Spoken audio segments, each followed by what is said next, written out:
FBI detective, this video is purely for entertainment and does not infringe on copyrights or laws. The rights to the novel and image belong to the original author. We do not claim ownership. Don't like waiting and want to listen to this fanfic in full now? Subscribe to our Patreon, where you'll find the best fanfics. Chapter 201, short in stature, but with a big conscience.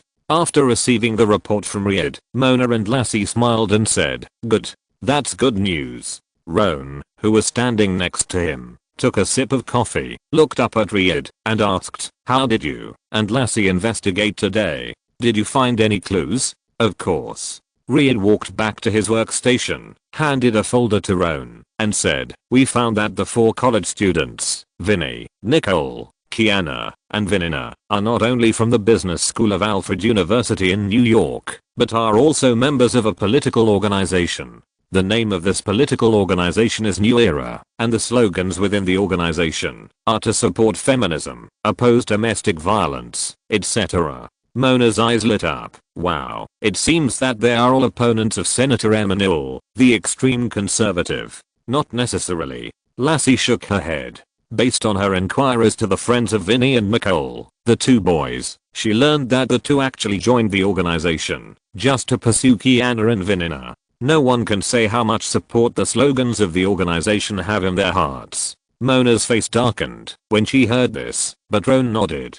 "It's a normal phenomenon. In these political organizations of the Federation, there are not many people who shout slogans and support these slogans in their hearts. Most of them are like Vinny and Nicole, who joined the political organizations for other purposes. More people actually want to use these political organizations to make money for themselves. Only a small number of idealists don't understand why and really think that they can achieve their goals and change society by shouting slogans and holding parades." He stood up and walked to the front of the office area, pulled over a whiteboard to write and draw, and a few minutes later Roan turned his head and introduced to the detectives. "Kermit's political organization was ignited by Molotov cocktails half a month ago, and Senator Emanuel was burned to death yesterday. From arson to arson and murder, the same murderer behind these 2 cases has rapidly upgraded his criminal methods in a short period of time." "That's right." The detectives of the number 5 investigation team nodded in unison, which means that if the murderer continues to commit crimes, it is very likely that he will still commit arson and murder, and the number of deaths may continue to increase. Throwing the whiteboard marker aside, Luo An asked, "William, how is the surveillance in the area near the Brooklyn government building going? Have you found the man in the gray suit?" "Sorry, we didn't find him."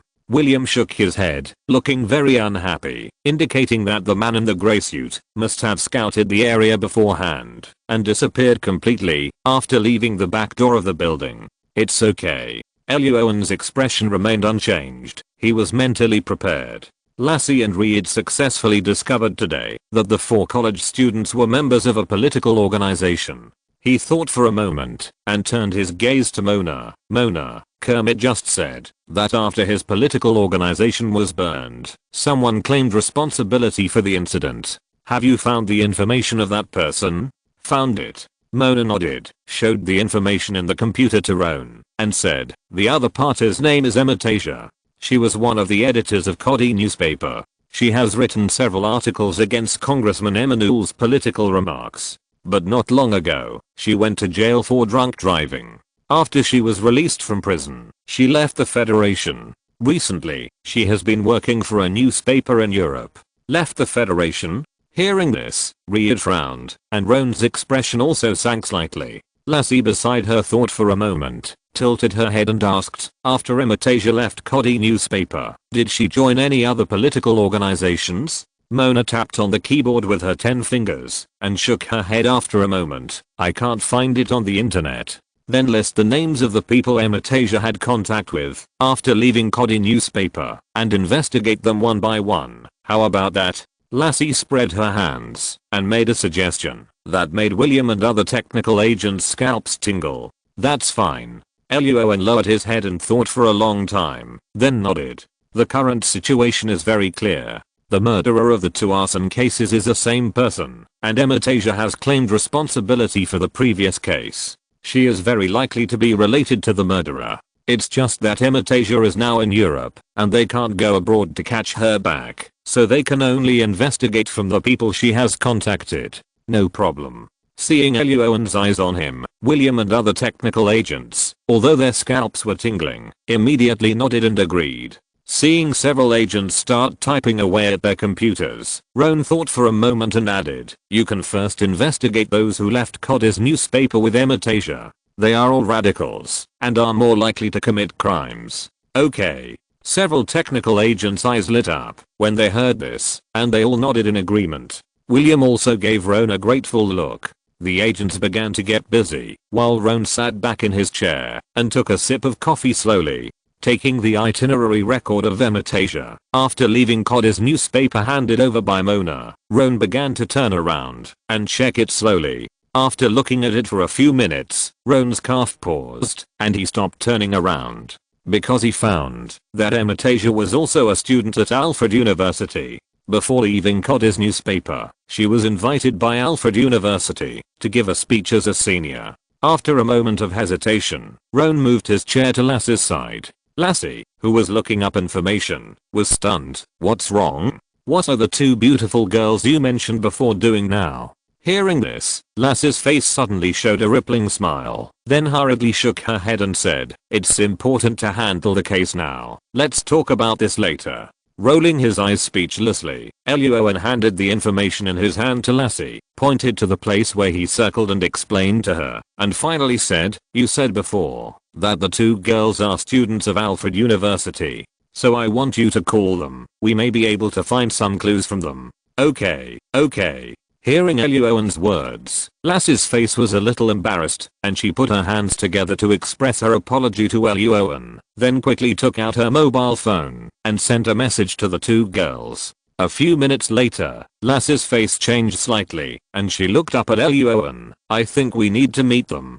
Half an hour later, in a bar in Queens, opposite Luo An and Lassie, there sat two young girls with their own characteristics. The girl on the left is Vivian. She is shorter, but has a big conscience.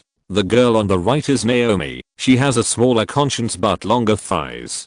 Plus, she has a pretty face that is no less beautiful than those famous actresses on TV. Luo An looked at Lassie calmly, wanting to know how she knew these girls. Lassie must share the channel afterwards. Shaking hands with Luo An, Naomi took the photo he handed over and replied, "We do know Imitasia, and we were also present when she gave that speech. After the speech, she also gave us some things." At this point, Naomi patted Vivian's arm beside her. Seeing this, Vivian immediately took out a piece of paper from her pocket and put it on the table. Just as Lassie was about to reach out to take it, Vivian pushed the paper directly in front of Luo An. Lassie. Chapter 202. Everyone carrying guns can reduce crime rate. Seeing Vivian's action, Lassie's mouth twitched, and then she withdrew her hand, as if nothing had happened. Taking the paper handed over by the other party, Luo An's mouth corners slightly raised, and said, "Thank you." Vivian smiled and said nothing. Seeing this, Naomi, who was standing beside her, directly put her arm around Vivian's shoulders and looked at Luo An and said, "If you really want to express your gratitude, how about inviting me and Vivian to have a drink after get off work?" Hearing this, Lassie's eyelids trembled. She had been pursuing Naomi for several days, but Naomi had never been very interested in her, and Vivian didn't pay much attention to her. Now when she saw Luo An, not only did Vivian express her interest in him, but Naomi even proposed a possible date invitation. And there were two people. Lassie felt a little toothache, and then took a sip of the coffee on the table. Seeing the look on Lassie's face, Luo An's expression did not change, but he had laughed out loud in his heart. Finally, Lassie felt how he felt when he went out with her to pick up girls before. Looking down at the paper, Roan found a string of letters on it. New York Freedom Outpost. Roan looked puzzled. What does it mean? This is the name of an organization mentioned by Imitasia when she was interviewed by several of our classmates after her speech. Putting Roan's contact information into Vivian's pocket, Naomi explained. At that time, Imitasia briefly introduced the organization and called on students studying political science to join there, saying that they can realize their political ambitions and ideals there. Okay. After sending the name of the organization to Mona, Roan continued to ask a few questions. When Naomi could not give more information, Roan and Lassie expressed their gratitude and got up and left. Remember to call us later. At the door of the bar, Naomi pulled Vivian and waved to the SUV that was slowly leaving with a smile on her face. In the SUV that was moving slowly forward, Roan was driving, while Lassie was sitting in the passenger seat and called Mona, asking, "How is it? Have you found out the details of the organization, New York Freedom Outpost?" "Of course I have." Mona on the other end of the phone laughed, saying that this was a trivial matter for her, and then introduced, "This so-called New York Freedom Outpost is a political organization in New York that supports the Republican Party. Their political slogans are more radical. They are not only against homosexuality, but also against abortion, against the abolition of the death penalty, and against gun bans. Moreover, this organization also proposes that everyone should have guns, and every federal citizen should be allowed to carry a gun with them 24 hours a day, which can reduce the crime rate in New York. X2. After listening to Mona's introduction, Roan and Lassie were speechless and rolled their eyes together. Lassie rolled her eyes because this organization opposed homosexuality, which made her, as a lesbian, feel very uncomfortable. Roan rolled his eyes because the purpose of this organization's call for everyone to have guns was to reduce the crime rate. However, thinking about the dark forest effect caused by the gun ownership of all people, which eventually led to Texas having the lowest crime rate in the whole federation, Roan scratched his head and could only say that it was worthy of being the federation. After thinking for a while, he continued to ask, "This political organization is also in the Republican camp. Do they have any hatred with Congressman Emmanuel Bain?" "Indeed." Mona on the other end of the phone tapped the keyboard for a while and replied, "According to the information, the members of this organization include a large number of extremists with criminal records. After learning that Congressman Emmanuel got a seat in the New York Council, they supported him very much at first, but soon began to abuse him in certain forums, because they felt that the issues raised by Congressman Emmanuel were too different from his previous performance and too weak. Some time ago, the New York Council passed several bills to curb guns, which made them feel that Congressman Emmanuel had failed their expectations." Roan and Lassie showed a hint of enlightenment in their eyes. The most hated thing in federal culture is betrayers. After slowly parking the car on the side of the road, Roan continued to ask, "Who is the head of this political organization?" "It's a conservative activist named Reuben Paul, who is Emmett distant uncle." Mona on the other end of the phone had a strange tone and then said, 3 days before Congressman Emmanuel was killed, he had released a video with the following content: "We should fight for the freedom given to us by God.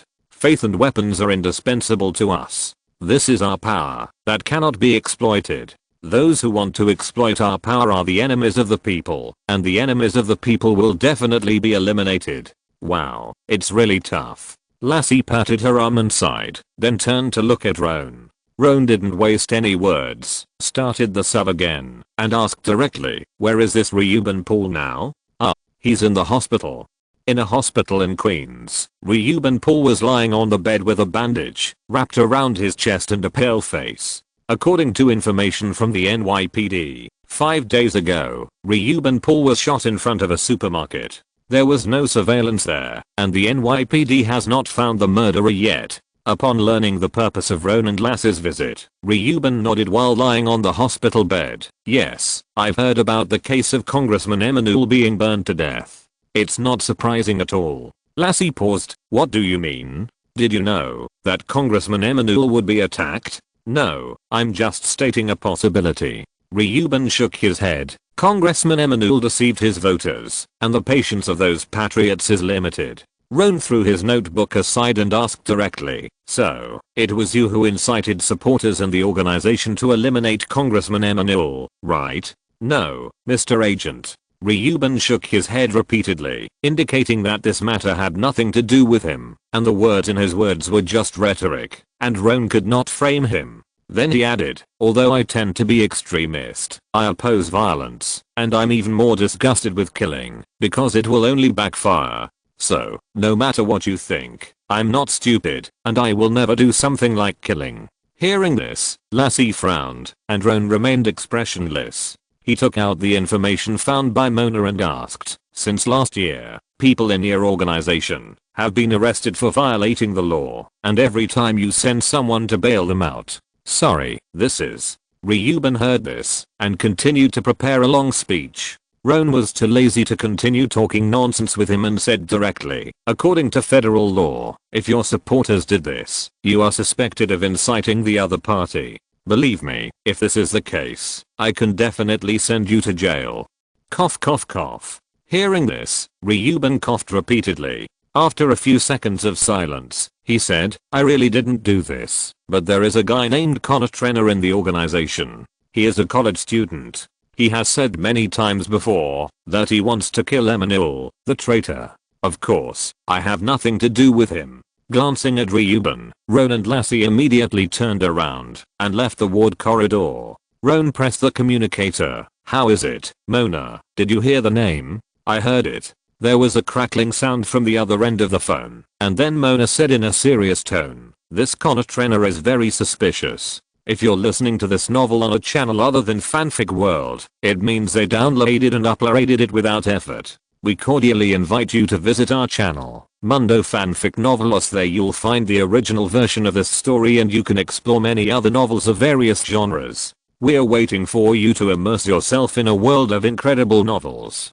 Chapter 203 Drifting's Journey. "What?" Hearing Mona's words, Lassie asked hurriedly, "Why do you say that?" Connor Trenner, 22 years old, a student at a community college in New York, majoring in chemistry. Mona on the other end of the communicator introduced. When Connor Trenner first entered college, his parents were both shot dead on the street on Christmas Eve. Since then, Connor Trenner has joined a political organization that opposes gun control. Hearing this, Roan looked strange and scratched his head repeatedly. The cause and effect of this incident and Connor Trenner's mental journey seemed a bit outrageous to him. But considering that this is the Federation, it seems reasonable. Not only that, after Congressman Emmanuel's death, Connor Trenner was very active on social media. The sound of keyboard tapping came from the communicator, and Mona's introduction came from the other side. He not only praised this incident and insulted Congressman Emmanuel, but also called on people in the organization to do the same in the future in the forum. Only in this way can they successfully change this society. Just as Mona finished speaking, William's voice came from the communicator again. In addition, according to Connor Trenner's credit card spending records, he recently purchased a large amount of gasoline and foam plastics. And the political organization that Kermit joined was ignited 30 minutes before his figure appeared in the surveillance of a store not far from there. Well done. After leaving the hospital building, the two walked quickly into the SUV. Roan asked while fastening his seatbelt, "Where is Connor Trenner now?" Mona's 10 fingers flew on the keyboard, and she quickly replied, "According to credit card records, Connor Trenner rented a warehouse in the Hackensack area of New Jersey for 3 months. The surveillance video on the highway in that area shows that Connor Trenner went there this morning and has not left yet. Ryder, contact the SWAT team and the Trace Inspection Department immediately.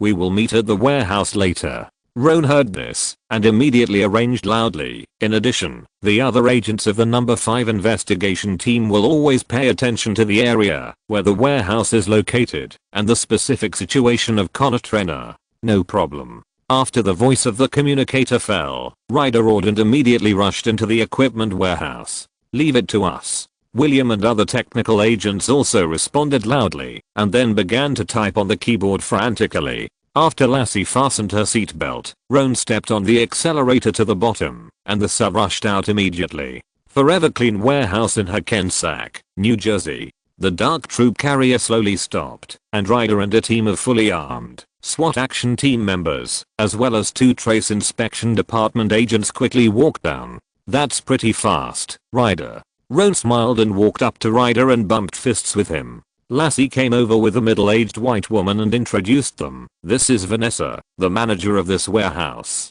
"Hello, agent." Vanessa stretched out her hand and shook it with Roan, showing the information in her hand and said, "The person you are looking for is in E3 zone 162, but there is a lack of light in that area." "Thank you." Roan smiled and took the information handed over by the other party, took a quick look, and immediately led Ryder and the SWAT team to the target area. Lassie did not participate this time because Roan assigned her another task. Seeing the figures of Luo An, Riyadh and others slowly disappearing, Lassie turned around and asked, "Manager Vanessa, where is the monitoring room?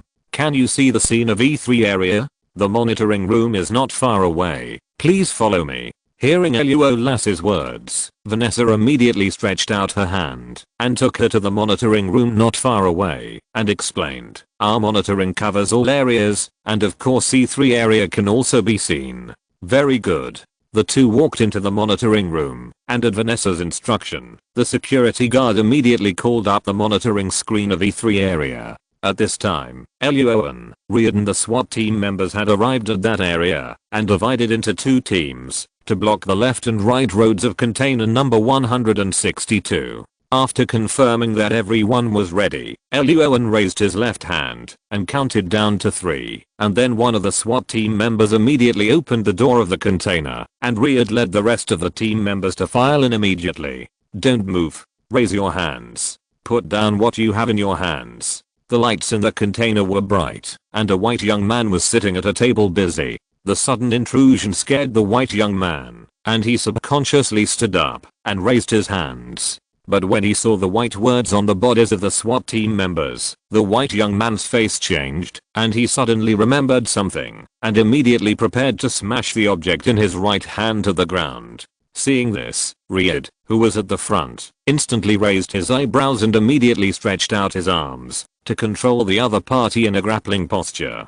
Puff. The next second, a white light flashed in front of Riyadh, and then the wailing of the white young man suddenly sounded in the container. Riyadh reacted quickly and immediately took the object from the white young man's hand, and then found that the white light was a metal fork for eating, which was firmly inserted in the white young man's right palm. The white young man covered his right hand and wailed loudly. Although his face was very distorted, he could still recognize that he was indeed Connor Trenner. Riyadh's mouth twitched, and he looked back. The expressions on the faces of the SWAT team members were the same as his, and they all looked at Roan with surprise. Roan, standing at the door of the container, smiled at everyone, threw aside several other metal forks he had picked up at the door of the container, waved his hand and said, "Don't just watch. Take Connor Trenner away immediately, and then let the people from the trace examination department check this container." "Okay." Hearing Roan's order, several SWAT team members put away the admiration on their faces and immediately carried Connor Trenner out of the container and were replaced by 2 agents from the trace examination department,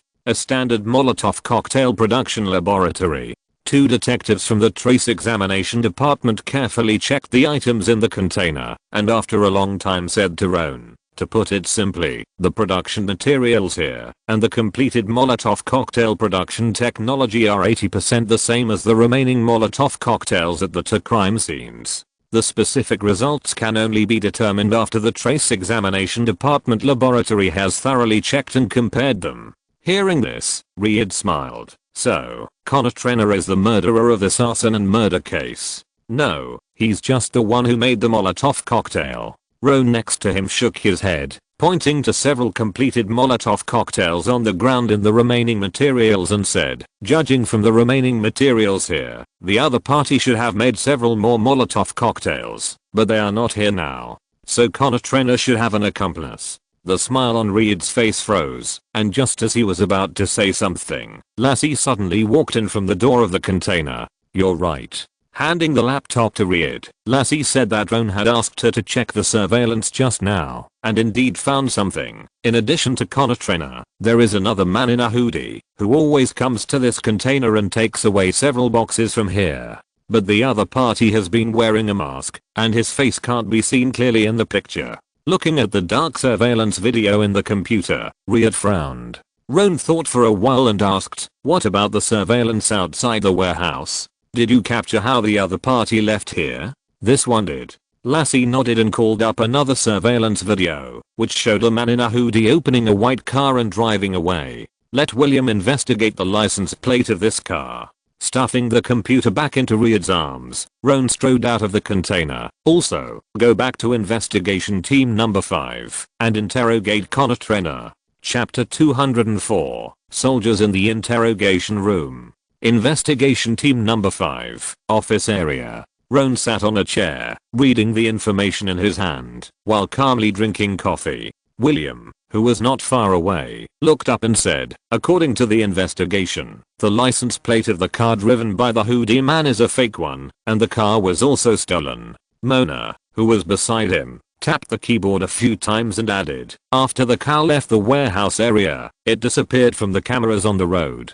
He is a very cautious guy. Roan put the coffee on the table, got up from the chair, and stretched his waist, turned his eyes to Lassie, and smiled. Let's go interrogate this guy Connor Trenner together. 10 minutes ago, Connor Trenner, who had treated the wound on his hand, had been taken back to the interrogation room of investigation team number 5 by Riyadh. Okay. Lassie nodded, immediately picked up the notebook and followed Roan. Mona and Riyadh next to them looked at each other, got up and walked into the monitoring room next to the interrogation room. In the interrogation room, Connor Trenner's hands were handcuffed to the table, his head bowed, and he was silent, with a blank expression on his face.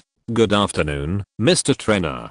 Pushing open the door and entering the interrogation room, Lassie sat on the chair. Roan folded his arms and leaned against the wall next to him, smiling. We found a lot of raw materials for making Molotov cocktails, such as gasoline, foam plastics, and catheters in the warehouse you rented. Connor Trenner shrugged. I studied chemistry. These are just my experiments and research. Lassie narrowed his eyes. After Congressman Emanuel died, you praised this matter in the forum and said that others should do the same.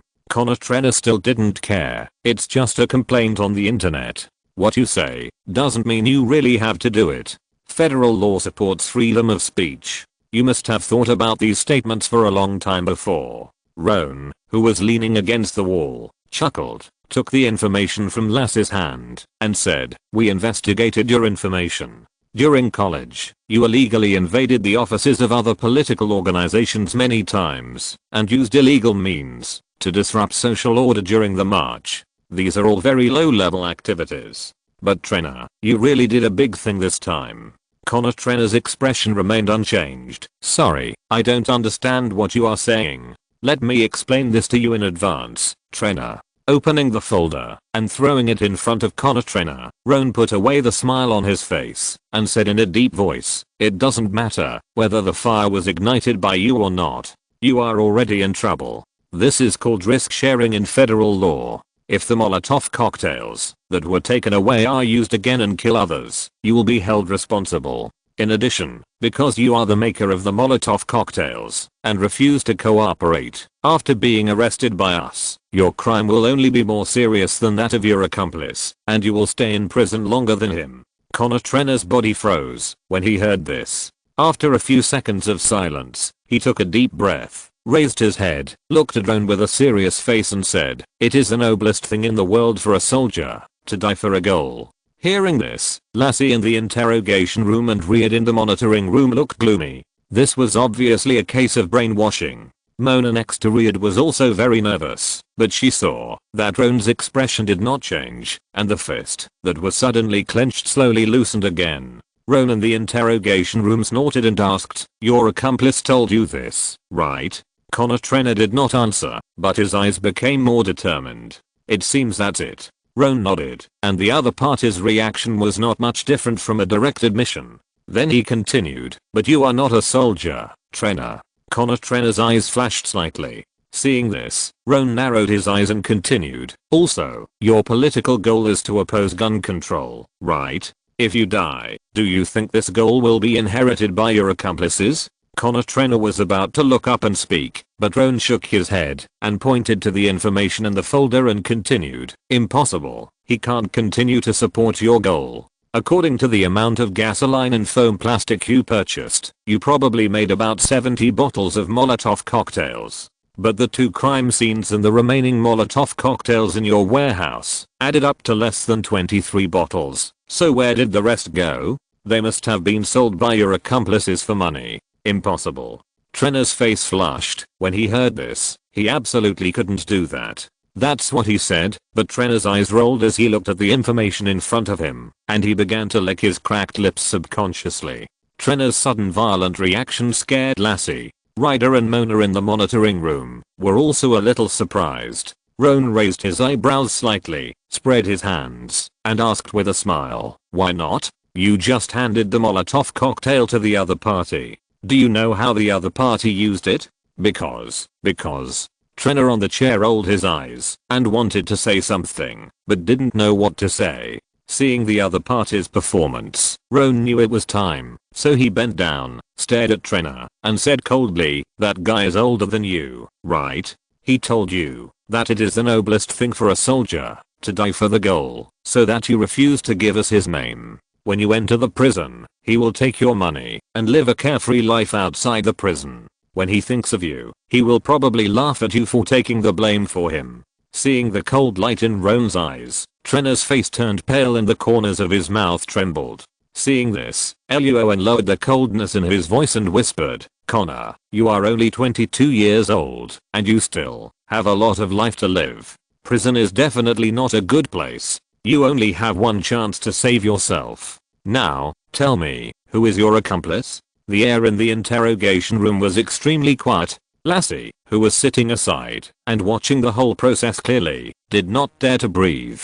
Her hands were clenched into fists, and her eyes were fixed on Trenor opposite. The scene in the monitoring room was the same. Ryder and Mona subconsciously slowed down their breathing, and all leaned forward, staring at the screen in the monitoring. "Wilkin. His name is Wilkin." After a long time, Trenor sighed and whispered, "He is someone I met at the Black Forest bar in Brooklyn." Bang. The moment Trenor spoke, Mona clapped her hands and raised her lips. Ryder beside her also smiled and slammed the table hard. "Well done. I knew Roan could do it." Lassie's eyes were shining in the interrogation room. She didn't say anything because she was afraid of attracting Trenor's attention, but she looked at Roan with admiration and gave Mona in the monitoring room behind her a thumbs up. Seeing this, Mona smiled even more. Roan, who was interrogating, didn't notice the expressions of the people behind him. After hearing Trenor's words, he continued to ask, "Do you know where Wilkin lives?" "Sorry." Trenor lowered his head at this time. Hearing Roan's question, he slowly answered, "I really don't know where he is. We always meet in the warehouse." "It doesn't matter." Roan stood up and smiled. "A portrait artist will come over later. You tell us all the height, body shape, appearance, and skin color of this Wilkin, Oklahoma." "Okay." Chapter 205, Truth Capture Plan 2. Investigation Team 5, Office Area. Wilkin Brook, from New Jersey, 48 years old this year. Based on Trenor's narration and the portrait made by the portrait artist, William and several technical agents successfully found relevant information about him in the FBI's internal database. This guy was a soldier when he was young, and the military data shows that he is very eloquent and very good at impromptu speeches. This was not surprising to Luo An. If the other party was not good at speaking, it would be impossible for him to fool Connor Trenor into this. Seeing the unruly face of Wilkin Brook with different features in the portrait, Roan's mouth twitched. He picked up the coffee and took a sip, then sat on the chair and asked, "Then what?" "Then he was kicked out of the army." Mona shrugged, pointed to the information in the computer and said, "Once, when Wilkin was playing poker with his own captain, he was caught cheating on the spot, so he was kicked out of the army. After leaving the army, he was in and out of various federal prisons many times for a long list of crimes including illegal carrying of firearms, intentional injury to others, theft, resisting arrest, drunk driving, manslaughter, etc. Wow, he is an excellent talent." Seeing the information in Mona's computer, Roan sighed with a smile and continued to ask, "So, he has a grudge against Senator Emin Bain?" Mona shook her head. "No, it should be said that his son has a conflict with Emin Bain." "What?" Lassie on the side was a little surprised. "Wilkin Brook looks like this and has a son?" Giving Lassie a blank look, Mona continued to explain. "Wilkin's son is named Henry, and he once joined Coddy's newspaper." Some time ago, Henry left Coddy's newspaper with those radicals, and not long after, he was imprisoned for violating the law and resisting arrest when he was marching outside against Congressman Emanuel. Then Wilkin set his revenge target on Congressman Emanuel Bain. Roan nodded. This style is very consistent with the simple folk customs of America. At the same time, Trenna not only opposed Congressman Emanuel, but also had conflicts with the political organization where Kermit belonged. But Trenna had no intention of killing Congressman Emanuel at that time, until he met Wilkin in the Black Forest bar. After drinking a few glasses of wine, Wilkin successfully asked Trenna for the information he wanted, and at the same time, used his excellent eloquence and political slogans to stabilize Trenna, and began to let Trenna make Molotov cocktails. One of the prerequisites for Trenna to join Wilkin was that Wilkin took him and successfully set fire to Kermit's political organization with a Molotov cocktail. Everything is connected. After listening to Mona's narration, all the agents nodded and looked at Roan with admiration. If Roan hadn't successfully made Trenna speak, with Wilkin's experience of hiding from the police for many years, it would probably take a long time to figure out the true situation of this case and catch Wilkin. Well done. Augustus, who was standing at the front of the office area, also looked at Roan with a smile on his face, and then turned to look at Mona. How is it? Have you found where Wilkin is hiding now? Very simple. Mona smiled and said that, although Wilkin was very cautious, he was old and didn't understand computer networks, and he didn't know that the FBI had facial recognition information for him, an outstanding social talent who had been imprisoned many times. Opening the FBI internal database network, Mona's 10 fingers flew on the keyboard and soon found the other party. That guy is hiding in Sussex County, New Jersey. Sussex County, located in the upper left of New Jersey, has a population of about 140,000. It is only a county in terms of administrative divisions, but the place is relatively large. In addition, Mona only found that the other party was hiding in this county, but it took the agents of the 5th investigation team a lot of time to find out where exactly he was hiding. The next morning, everyone, this is the abandoned factory where Wilkin Brook is hiding. In an unmanned apartment a few streets away from the abandoned factory, Luo An explained the situation on the scene to Reed and the 2 SWAT teams with a serious face. According to our investigation, there are not only a few Molotov cocktails in this factory, but also a few rifles and pistols. At the same time, in addition to Wilkin Brook himself, there are 5 middle-aged white men who have served in the army like him. Several of them were Wilkin Brook's comrades in arms when he was young. William and others have not yet found out the reason why they gathered here this time.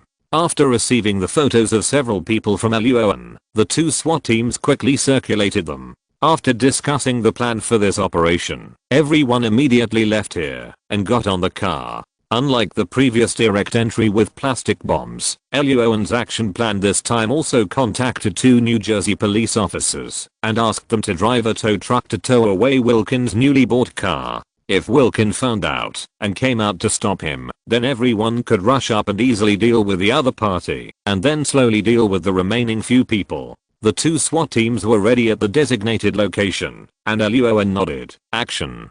Hearing this, the 2 New Jersey police officers immediately drove the tow truck and moved to the side of Wilkin's new car. Buzz buzz buzz. When the double forks of the machine entered the bottom of the new car, a huge noise instantly resounded throughout the area. After a few seconds, the door of the warehouse was opened, and a middle-aged white man walked out with an unhappy face, pointing at the 2 policemen and shouting, "Hey, what are you doing?"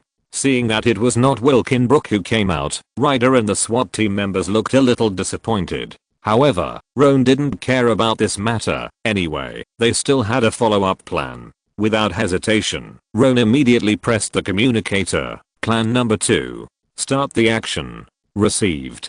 As soon as the voice fell, 2 SWAT members who had been lying in ambush for a long time immediately jumped out from the side of the tow truck, and before the middle-aged white man could react, they punched and kicked the other party into a deep sleep. At the same time, the fully armed Roan and Ryder each followed a team of SWAT agents, carrying weapons and quickly rushed into the front and back doors of the abandoned factory. because the police drove the tow truck inexplicably appeared here, except for the middle-aged white man who came out to check the situation. The other few people in the factory also frowned and walked quickly to the door, ready to check what happened outside. Then they saw the SWAT team members who suddenly broke into the warehouse. "Don't move. Put your hands up. Put your hands where we can see them." Hearing the shouts of the SWAT team members and seeing the weapons in their hands, Wilkin and several middle-aged white men's faces changed instantly. Because they heard the sound of the tow truck and knew that the police had arrived, several people left their heavy weapons in the warehouse and only had pistols in their arms. But before they could put their hands in their arms to fight back with pistols, because the distance between the two sides was too close, the SWAT team members had already pointed their rifles at their heads. "Shit. Son of." Several people's faces became even uglier, and they all cursed the FBI for not being martial, including Wilkin. There were a total of 5 middle-aged white men standing at the door of the warehouse. There were a total of 20 SWAT members at the front and back doors, 4 each, and there was still 1 Roan and 1 rider left at the scene. After stuffing Wilkin and others, who looked extremely ugly and cursed, into the troop carrier, the SWAT agents looked at Roan, the planner of this action, with their eyes full of smiles and admiration. This mission was so easy and successful, and these SWAT members will have something to brag about when they drink in the future. If nothing unexpected happens, the next time they hear that Agent Roan from the 5th investigation team needs assistance, the competition among the SWAT teams will probably be much more intense. Roan didn't see the eyes of these SWAT members because Ryder had just made some new discoveries in the warehouse. Following Ryder's finger, Roan frowned because he saw a pile of detonators, C4 explosives, and detonating cords. Chapter 206 Case Closure and Microsoft Corporation. "Thanks to the action plan you made, Roan." Looking at the detonators and other items on the ground, Reed's mouth was dry, and he was still in fear. If he followed the previous action mode, he would directly blow up the warehouse door with plastic bombs and then forcefully arrest the target person. What if there was a mistake in the whole process, giving Wilkin and his group a chance to detonate the bomb? Mission failure is just a small matter, and it is a big deal that some of them will most likely go to heaven to chat with God.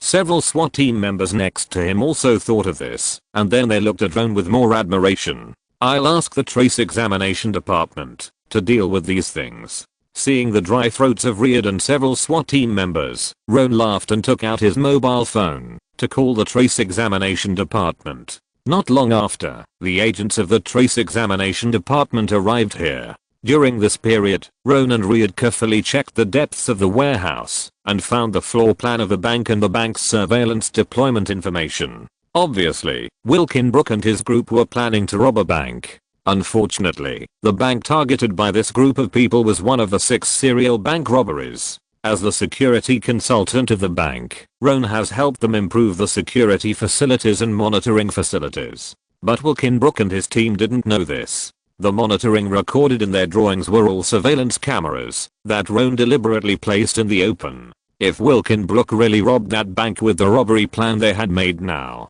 Reed grinned and raised his right hand to give Roan a thumbs up. After the trace examination department had completely dealt with the situation here, Roan called Augustus on the way back. After listening to Roan's narration, Augustus laughed on the phone, praised Roan with great satisfaction, then stood up and left the number 5 investigation team and strode to the office of Special Agent Director Corbett. A popular congressman died in this case, and he was burned to death with a Molotov cocktail. The death was so cruel, and it was no surprise that the case caused a big stir. The hungry New York media had long been keeping an eye on the FBI. Corbett had repeatedly inquired about the investigation of the case, and the mayor of New York had called August before. Now that the case was solved, and the murderer was successfully captured by Roan and his men, the pressure on August's shoulders was swept away, so his big black face was now full of smiles, and he even showed his back teeth in front of Corbett.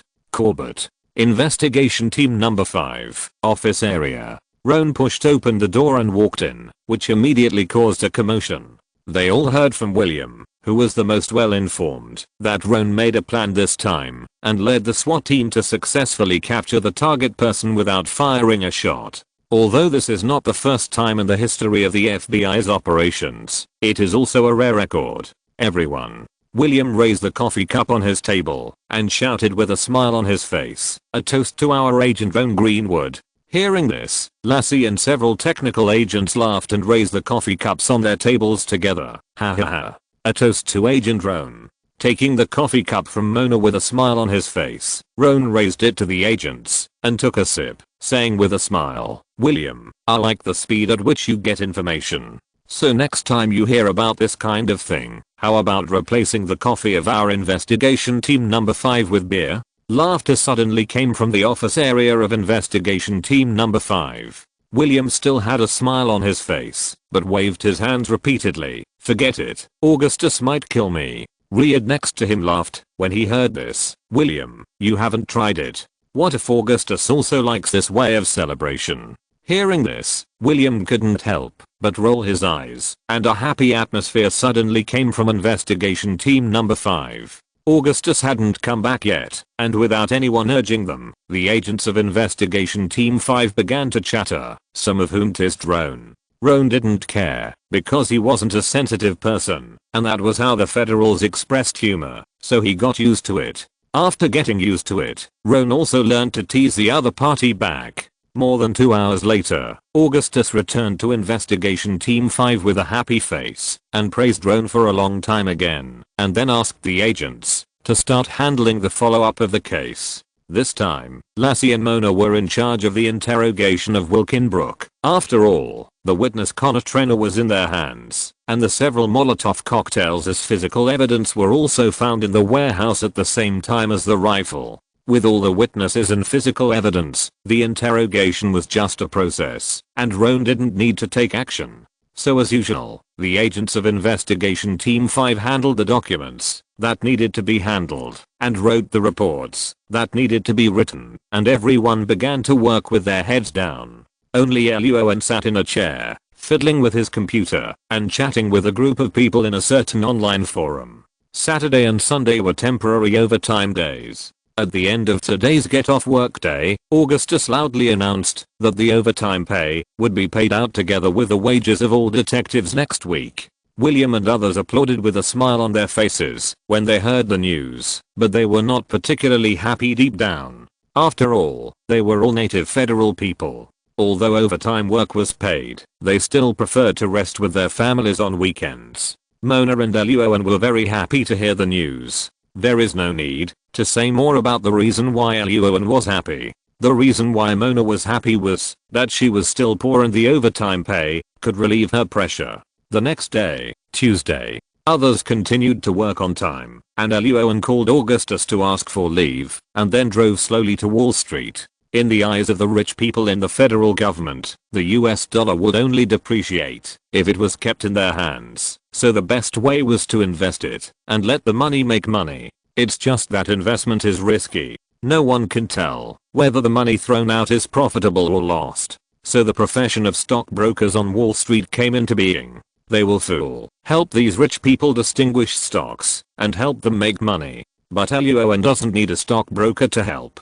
First, he knows the methods and procedures for buying stocks. Second, he doesn't need a stockbroker to help him distinguish between stocks that are worthless and stocks that are valuable. The names of several large companies on Wall Street in later generations are well known. At this time, Luo An had $1.35 million in his hand.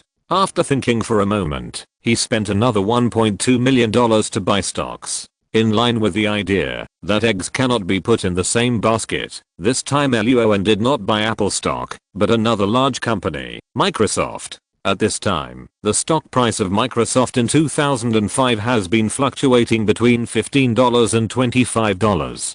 But in 2021 in the future, Microsoft stock has risen to about $230. With such a huge increase, Luo An, whose goal is to make 100 million first, naturally has to choose to let the other party help him make money. After dealing with the stocks, Luo An glanced at the busy figures, turned around, and slowly left the building. After buying a dozen bags of special snacks at a stall next to Wall Street, Luo An drove slowly back to the Jacob Federal Building.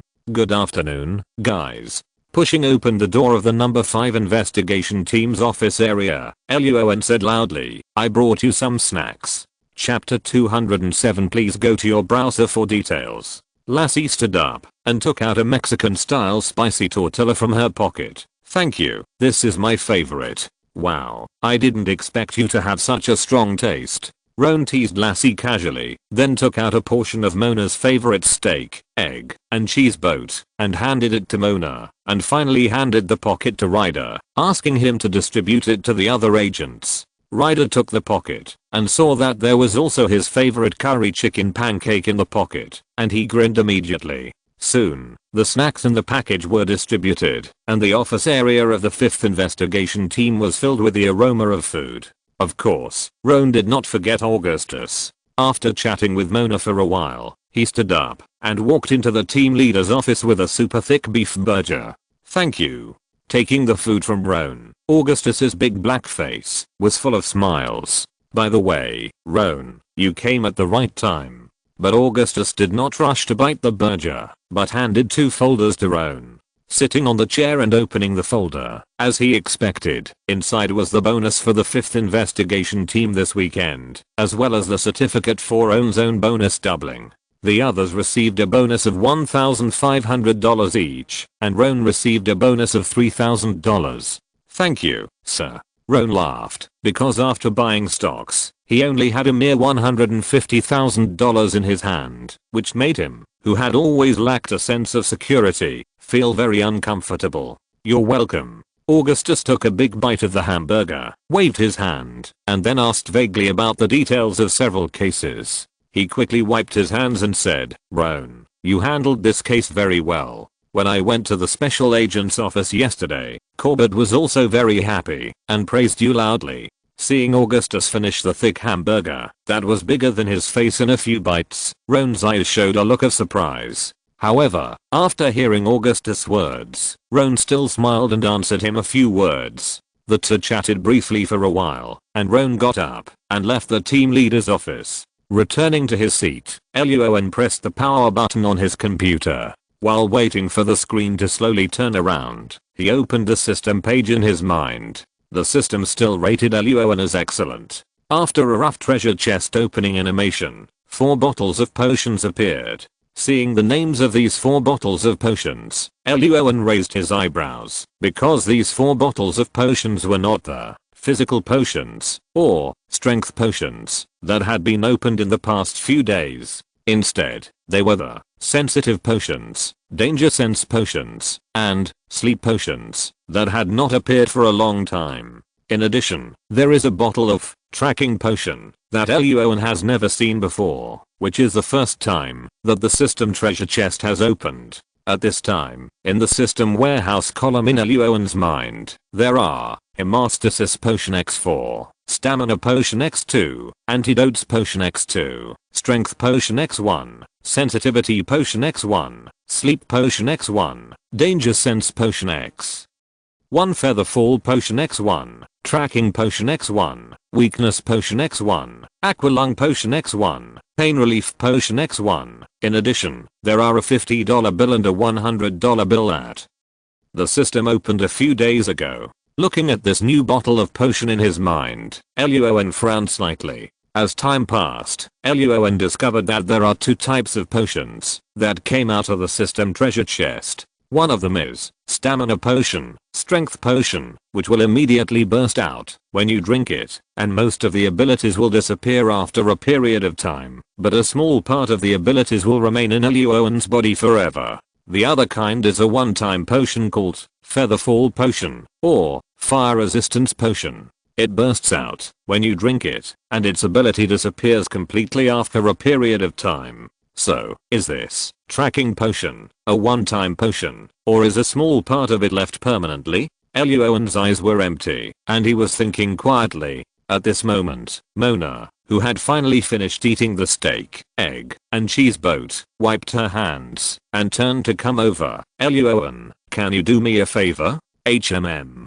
Hearing this, Luo An threw the tracking potion behind his mind, turned around and asked with a smile, what favor? Help me move some things. Mona shrugged, saying that she bought a small apartment and had renovated it, so she planned to move out of the number 5 investigation team after get off work today. It's just that she has a lot of things, and she's afraid she can't take them back by herself. Okay. It's just a small matter. Luo An immediately nodded and agreed. Then when it was time to get off work, after all the other agents of the number 5 investigation team left, Luo An looked at the 6 large boxes in front of him, and fell into deep thought. Seeing this, Mona's face flushed slightly. She really didn't realize that she had brought so many things to the number 5 investigation team during this period. Don't ask, it's a woman. More than an hour later, Luo An put the last big box into Mona's apartment living room, and then sat down on the sofa in the living room. Gurgle. His stomach growled, and Luo An was so hungry that his chest was sticking to his back. Stay and have dinner together. Mona, who was packing up, immediately went to the kitchen and took out a large steak and a dozen oysters from the refrigerator, saying that these were all from the supermarket next door. There was a promotion, and she bought them when the discount was on. Mona and Luo An both knew how to cook, and with the cooperation of the two, the table next to them was soon filled with food. After setting the tableau, Luo An opened a bottle of red wine, and the two began dinner. He raised his glass and clinked it with Mona. Luo An tasted the steak made by Mona, and his eyes lit up. Very delicious. Thank you.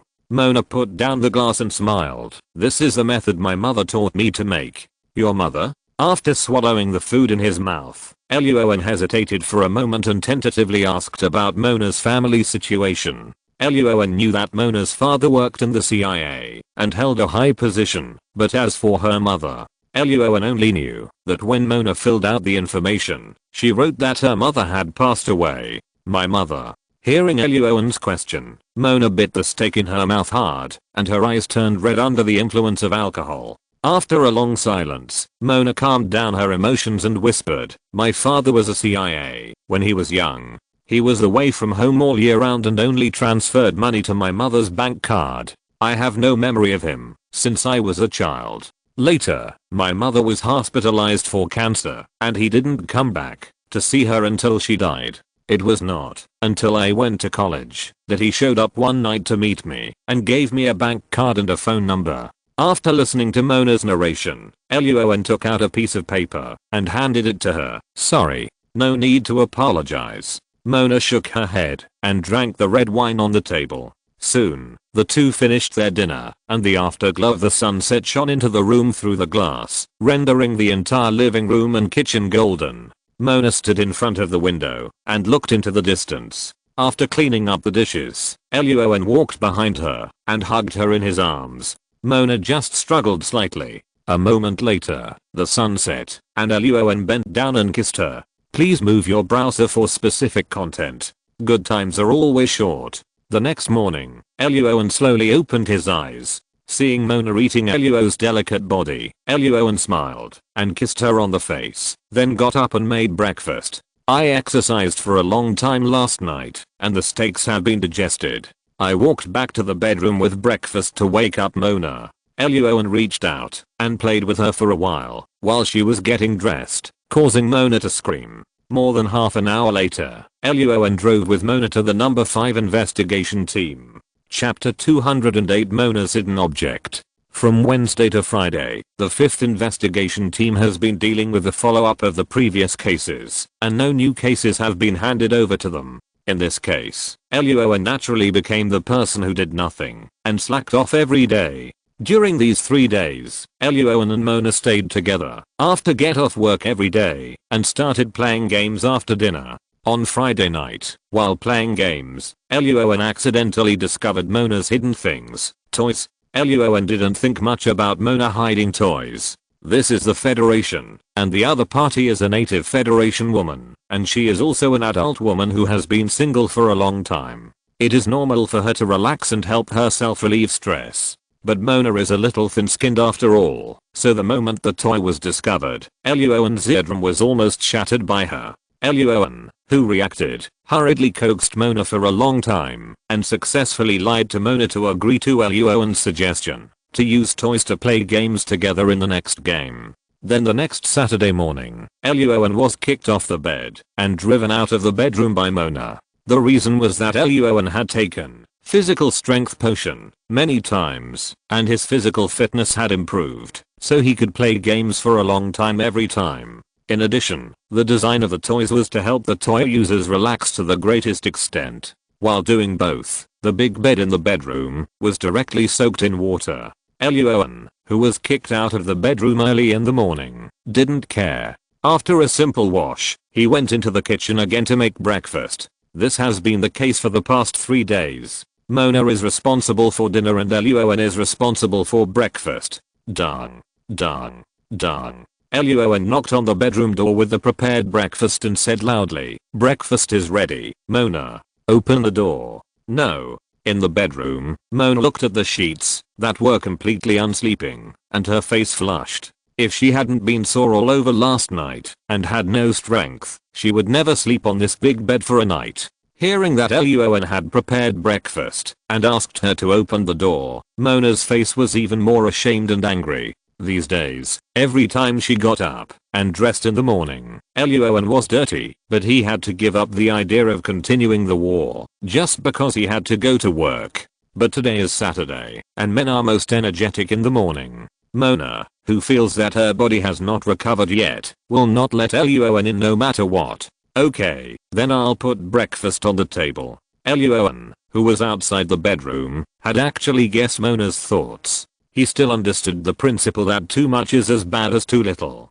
After tossing around for so long last night, Luo An would not continue to do anything this morning for Mona's health. But Mona would not believe it if he said this, so Luo An put the breakfast on the table and added, "Mona, eat breakfast while it's hot. I'll go back to the apartment to change clothes first. Ryder invited us to his family barbecue party yesterday. You should pay attention to the time, and don't be late." Luo An wanted to go home and change clothes before picking up Mona, but Mona refused this proposal last night. She wanted to drive herself. At present, Mona did not want to disclose her relationship with Luo An in front of everyone in the number 5 investigation team. "Go away." Hearing Mona's hoarse voice coming from the bedroom due to lack of water, Luo An smiled and pushed open the door and walked out. After the sound of the door closing, Mona carefully opened the bedroom door, looked around carefully, and then walked out of the room. There was no way.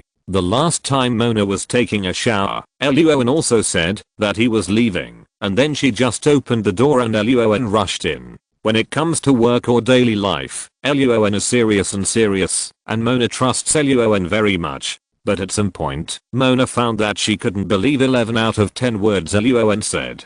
After finding out that Luo An really left the apartment, Mona patted her conscience and breathed a sigh of relief, and then ate the breakfast on the table. These days, Luo An's breakfast is different every time, but it's all Mona's favorite taste, so Mona quickly ate up all the food on the table. Walking into the bathroom, seeing the toothpaste, hot water, and change of clothes that Luo An prepared for her in advance, Mona showed a beautiful smile on her face. But when taking a shower, Mona suddenly thought of something, and the happy smile on her face slowly disappeared, replaced by a faint sadness. Driving the Chevrolet back to his small apartment in Greenwich, Ron only came back to change clothes these days. In addition, Ron had not lived here for too long, so when he walked into the room, he suddenly felt a little strange. After taking a shower, taking care of personal hygiene, and changing into a set of casual clothes he usually wears, Ron looked at himself in front of the mirror, smiled, and left here again to Ryder's house. The temperature in New York today is neither cold nor hot, which is very suitable for going out. When Ron arrived at Ryder's house, it was exactly 10 o'clock in the morning, but Ryder had already set up the barbecue grill, beer, and drinks on the lawn behind the house. He grilled and drank for more than half an hour. Seeing Ron coming, Ryder immediately stood up and laughed. "Good morning, Ron. I didn't expect you to come so early." The time Ryder said yesterday was 12 o'clock. "Good morning, Reed." Luo An opened his arms and hugged Reed, then took a bottle of cold beer, took a sip, and replied with a smile, "Luckily I came early, otherwise you would have eaten all the barbecue." At this moment, Reed's wife Ivan came out with a big bucket of cold beer. "Good morning, Ivan." "Good morning." Ivan patted Reed's arm hard, then said to Ron with a smile, "Don't worry, Ron. My father brought us some cows from Texas some time ago, and Reed can't eat them all by himself." Hearing the bold words of the farmer's daughter, Roan was suddenly speechless. He picked up the beer and clinked it with Reed. He smiled and said, "Ryder, to be able to marry such a good wife like Yvonne, did you save Texas in your previous life?" Hearing this, Reed kissed Yvonne hard on the face, then replied with a smile, "No, I may have saved the entire earth in my previous life." Yvonne kicked Reed's thigh hard, rolled her eyes, smiled and chatted briefly with Roan. It happened that other people arrived, so Yvonne and Reed got up to greet them together. A few hours later, the lawn of Reed's house was full of people. Women such as Yvonne, Mona, and Lassie were chattering and barbecuing on the left, while men such as Reed, Roan, and Augustus were drinking and chatting loudly on the right.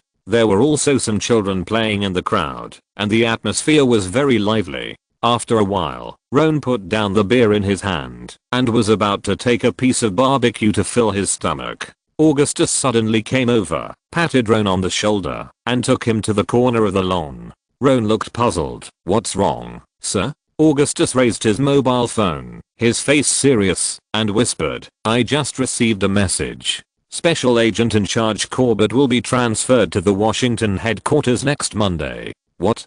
Chapter 209 Deputy Head of Investigation Team Number 5. "What?" Hearing this, Luo's face was a little surprised. How could it be so fast?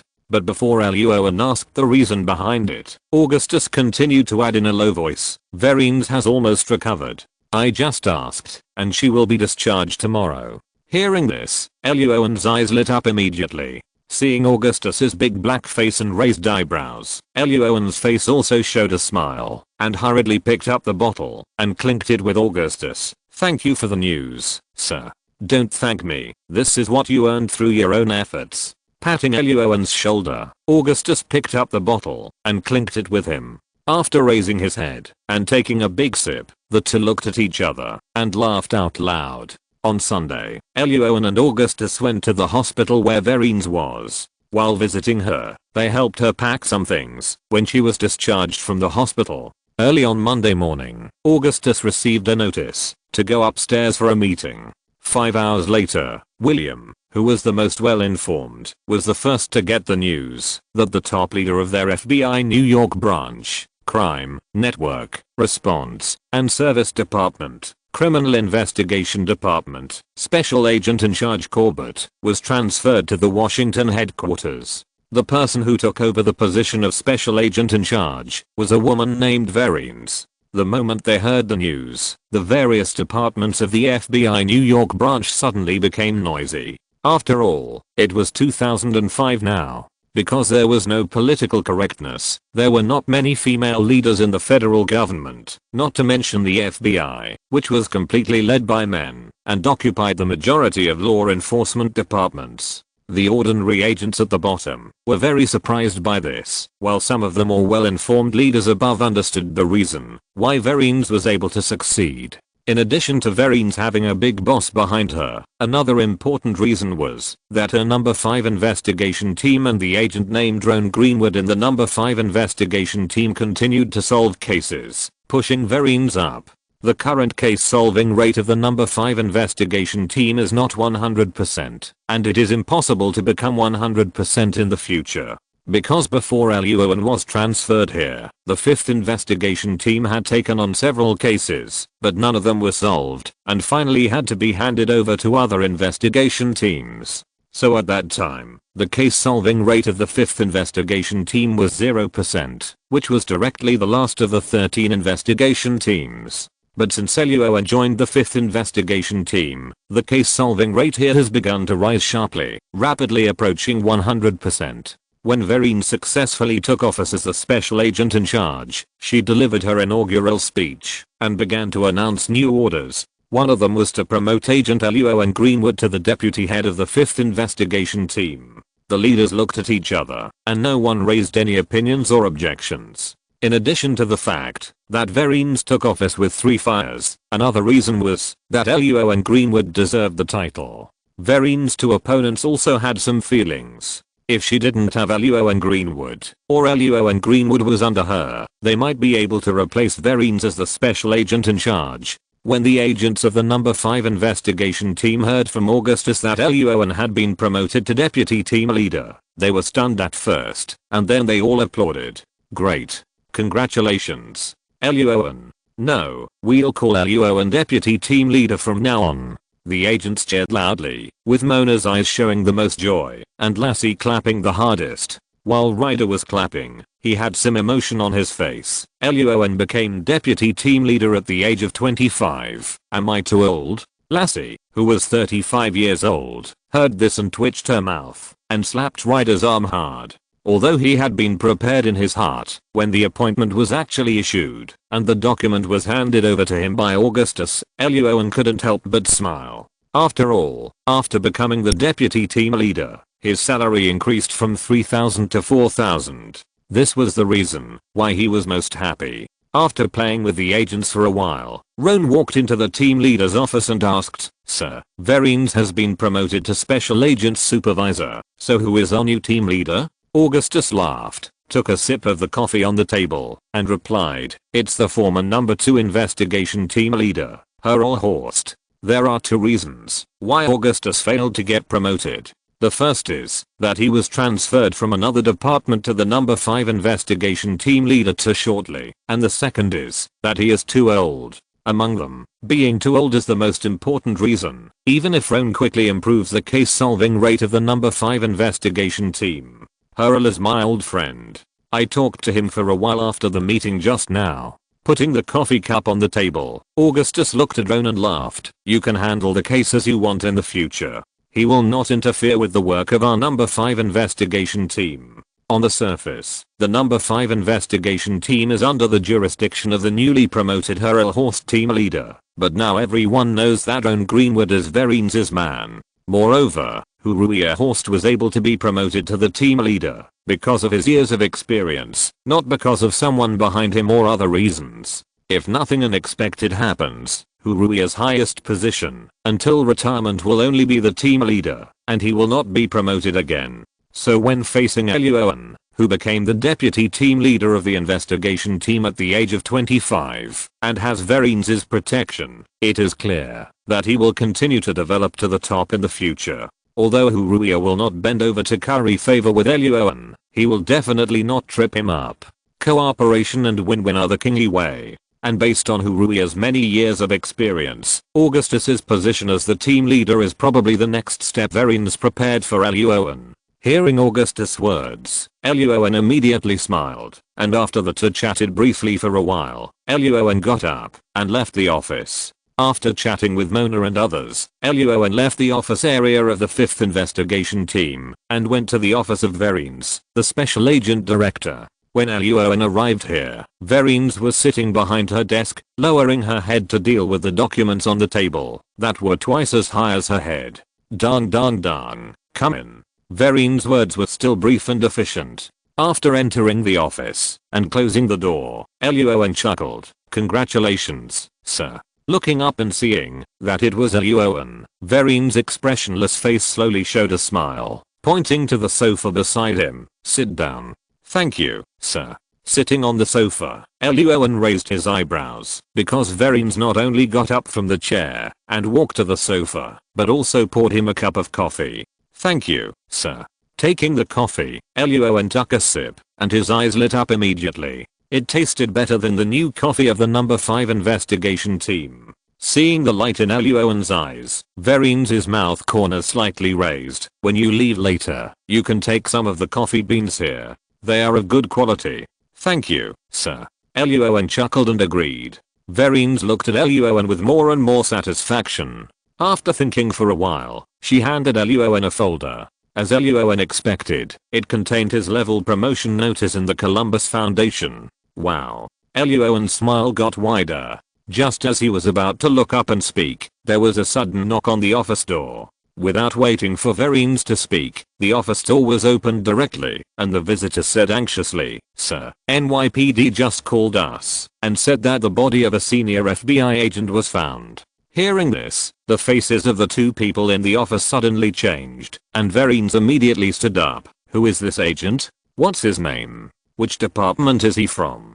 If you're listening to this novel on a channel other than Fanfic World, it means they downloaded and uploaded it without effort. We cordially invite you to visit our channel, Mundo Fanfic Novelos. There you'll find the original version of this story and you can explore many other novels of various genres. We're waiting for you to immerse yourself in a world of incredible novels.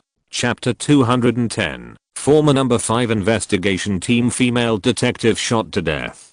Special Agent in Charge's Office. Hearing Verine's question, the female agent hesitated and did not answer immediately, but glanced at Luo An. Verine saw this and said in a serious tone without waiting for Luo An to speak, "It's okay, just say it directly." "Okay." The female agent walked into the office, closed the door and whispered, "The agent is Angelique Thompson. She is a senior agent of the Organized Crime Investigation Division, Investigation Team 2. Luo An frowned. Agent Norton was from the Organized Crime Investigation Division's Investigation Team 1, and he seemed to have seen the victim by chance when he was looking for Agent Norton before. The victim in his memory was a middle-aged white woman with freckles on her face, a flat figure, and a smile when she spoke. Verine's face suddenly became extremely ugly when she heard the name.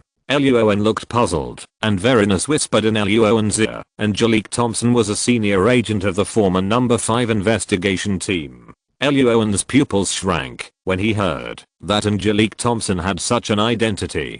Could it be that this was another revenge incident by a member of the drug lord family who had not died out? Seeing Verine and Roan looking at each other, exchanging eye contact but not speaking, the female agent twitched her mouth and added hurriedly, "Sir, this matter has been known by the New York news media. There are a lot of reporters downstairs asking about this matter. You see, prepare a press conference immediately." Verine did not hesitate. This was her first case as the special agent in charge, and she had to make a good start.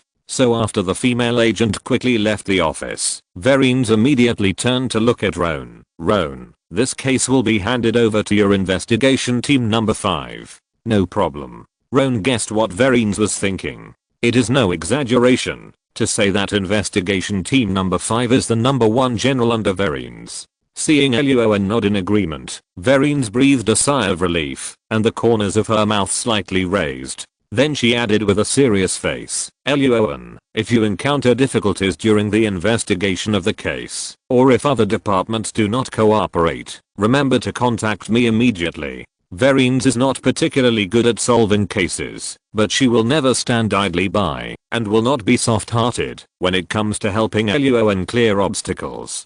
Luo An grinned. "Okay, sir." An hour later, the 5th investigation team, the office area. For the past 15 years, Angelique Thompson has been an honorable and respected member of our FBI family. For the FBI and the New Yorkers she has helped, losing her is a devastating loss for us. The TV hanging at the highest point in the front of the office area was broadcasting the live broadcast of Verine's press conference in real time. Augustus and several other team leaders all stood aside as background boards. The familiar feeling is back. William sat on the chair, crossed his arms, and stretched them forward, and said with great admiration, "Verine always speaks without a script at the press conference, which is amazing. Don't worry about the press conference." At the front of the office area, Luo An held a document and asked loudly, "How is it? Have you found out Angelique Thompson's recent work content?" "Of course." William withdrew his eyes from the TV, tapped the keyboard a few times, and said, "The Organized Crime Investigation Department just sent the relevant information. But unfortunately, we didn't find any suspicious places in the recent work content." Luo An, who had been looking down at the relevant documents in the folder, raised his head and said, "Then dig deep into those guys, who were sent to prison by Angelique Thompson, but are still breathing now. Especially some drug shooting cases. Don't forget that Angelique Thompson was a member of the former number 5 investigation team." "Okay." Seeing William and others start to bow their heads and tap the keyboard, Luo An turned his gaze to Mona on the side and said, "Check Angelique Thompson's financial situation to see if he owes anyone money, or if anyone owes him money. Carefully investigate his personal situation outside of his work." "No problem." Mona nodded, and her fingers began to fly on the keyboard.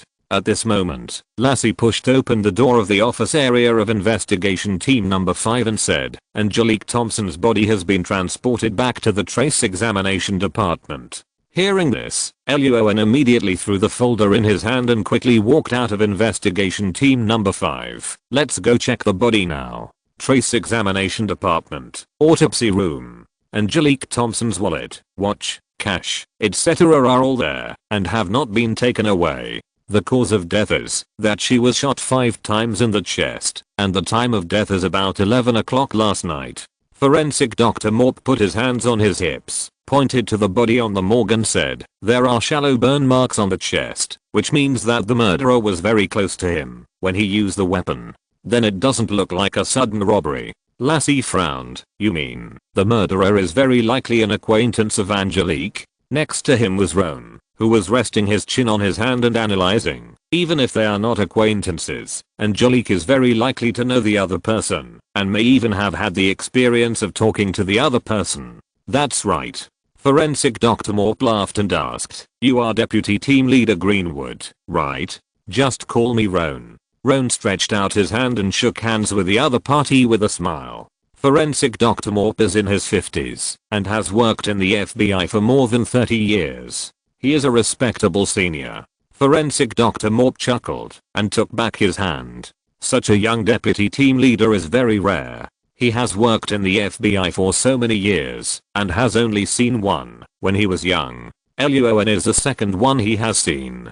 The crime scene is in downtown Queens. After carefully looking Luo An up and down, Forensic Dr. Morp smacked his lips, feeling that the young are formidable. He turned around and took out a folder from the table and said, the crime scene is in downtown Queens. The NYPD did not find any witnesses. In addition, the location where Angelique Thompson parked her car is very remote, and we did not find any surveillance. Fouquet. Lassie cursed in a low voice, and Luo An thought of something and asked, have the ballistic traces been matched? Yes, it is a most common 9mm M9 pistol. But Forensic Dr. Morp said that there is no matching pistol in the FBI database, so they can't know who fired the gun now.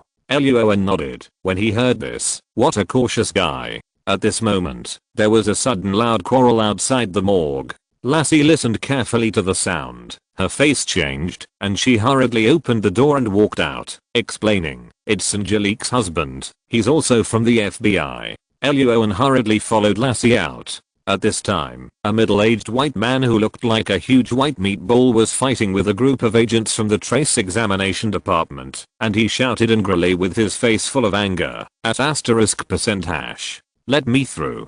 Angelique is my wife. I must see her. Hey, Tom, it's me, Lassie. Lassie immediately rushed forward and hurriedly grabbed the other party while explaining loudly, I know you want to see Angelique very much, but we have to wait for the trace examination department to deal with the body, okay? Lassie? Why are you here?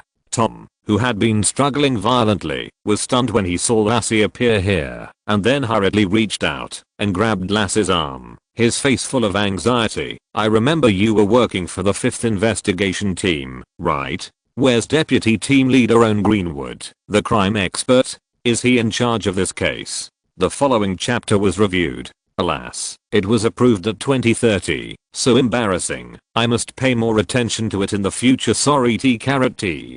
Chapter 211 Marilyn Club. Yes. Lassie nodded, and her face tensed as she hurriedly pulled her arm out of the other person's hand. Tom's strength was so great that he almost pinched Lassie's arm blue. I'm sorry. Tom, who had reacted, apologized repeatedly and hurriedly let go of his hand. Roan also came over at this time. Tom saw him, and his eyes lit up. He immediately broke free from the pull of the trace examination agent and rushed towards him. Seeing a huge white meat mass rushing towards him, Roan's eyebrows jumped. Just as he was about to raise his hand to stop the other party with all his strength, Tom suddenly braked and stopped, then held Roan's hand tightly and didn't let go, his face full of anxiety. You are so handsome. You must be Roan Greenwood, the crime expert of the 5th investigation team. I'm Tom from the Criminal Justice Department. Please, you must find the murderer who killed my wife. I believe you. You can do it. After the meeting this morning, most people in the building heard the news that Roan was promoted to the deputy head of the 5th investigation team at the age of 25. Many of them had never seen Roan and didn't know what he looked like. Those who had seen Roan thought about it and said that the most handsome man in the number 5 investigation team was him. Political correctness had not yet infiltrated the FBI at that time, and Tom, whose aesthetics were still normal, of course recognized Roan behind Lassie at a glance. When Roan heard Tom call him a crime-solving expert, his face twitched. Who gave him this nickname? Also, is the food at the Criminal Justice Department so good? Why are Augustus and this Tom so fat? Okay, Tom, just call me Roan. But now is not the time to talk about this. Roan pulled Tom aside and asked seriously, as Angelica's husband, has Angelica received any threats recently? No. Then was she nervous at work today? No. Roan continued to ask a few questions, but Tom shook his head to indicate no, but explained at the end, Angelique has been investigating a toy wood club called Marilyn in Queens. She comes home very late every day and always locks herself in the study to write, draw and record the investigation information. Marilyn Club. Hearing the name, Roan turned his gaze to Lassie on the side. Lassie nodded and immediately took out a small notebook from her dimensional pocket and wrote down the name. Roan continued to ask, the information you said is very useful, Tom.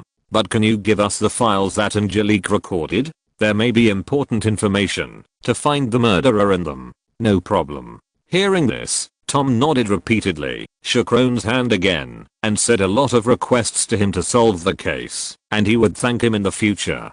He only believed Roan's words, and then immediately turned around and followed the detectives from the trace examination department to go home to get the files. Angelique's body has not been completely processed yet, and it will be almost done when Tom comes back after getting the files. Looking at the back of the white meat mass walking away quickly, Roan walked towards the elevator and said to Lassie, let's investigate Tom's financial and work situation later. What? Lassie in the elevator was slightly stunned. Do you think he has a problem? Roan shook his head.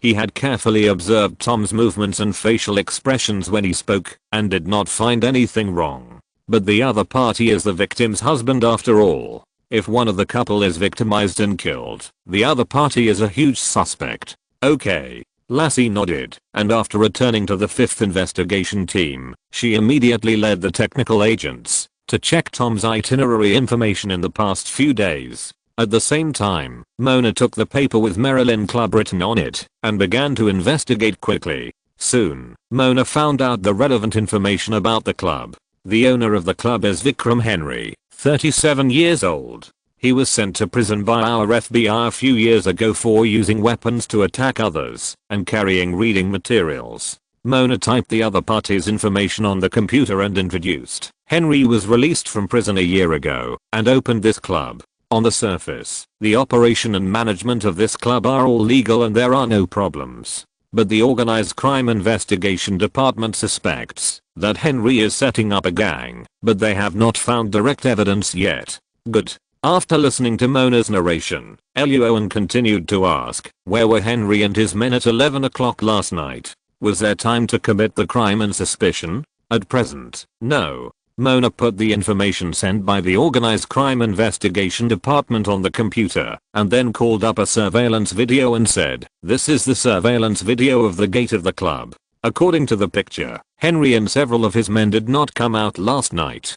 Tom didn't find any problems either. At this time, Lassie also came over and said, according to the investigation of several technical agents, Tom's financial situation is good. At 11 o'clock last night, Tom was forced to work overtime due to an emergency and did not have time to commit the crime. Okay. After listening to Lassie and Mona's description, Roan frowned slightly, then took a sip of the coffee on the table. After thinking for a while, Roan asked, what time does Angelique leave the club every day? Where does she leave from? She pretends to be a dancer in the club, and she gets off work at 2 o'clock in the morning every day. Mona quickly played the surveillance footage of the past few days while answering the question. Roan, who was standing next to him, also stared at the surveillance. After a moment, he suddenly discovered something and suddenly shouted, stop, Mona.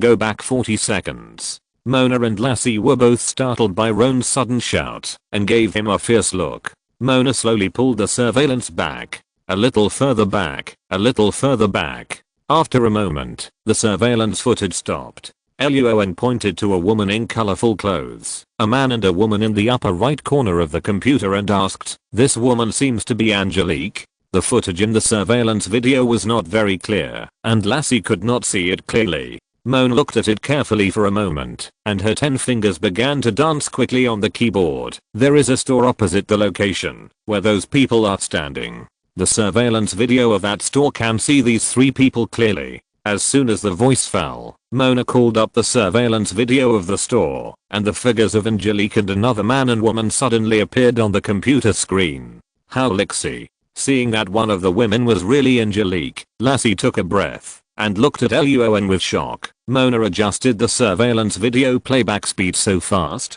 "How did you find it?" Luo An laughed and said nothing. One of the reasons was that he had a good eye and was careful enough. In the past, he could find clues in the surveillance that others could not find.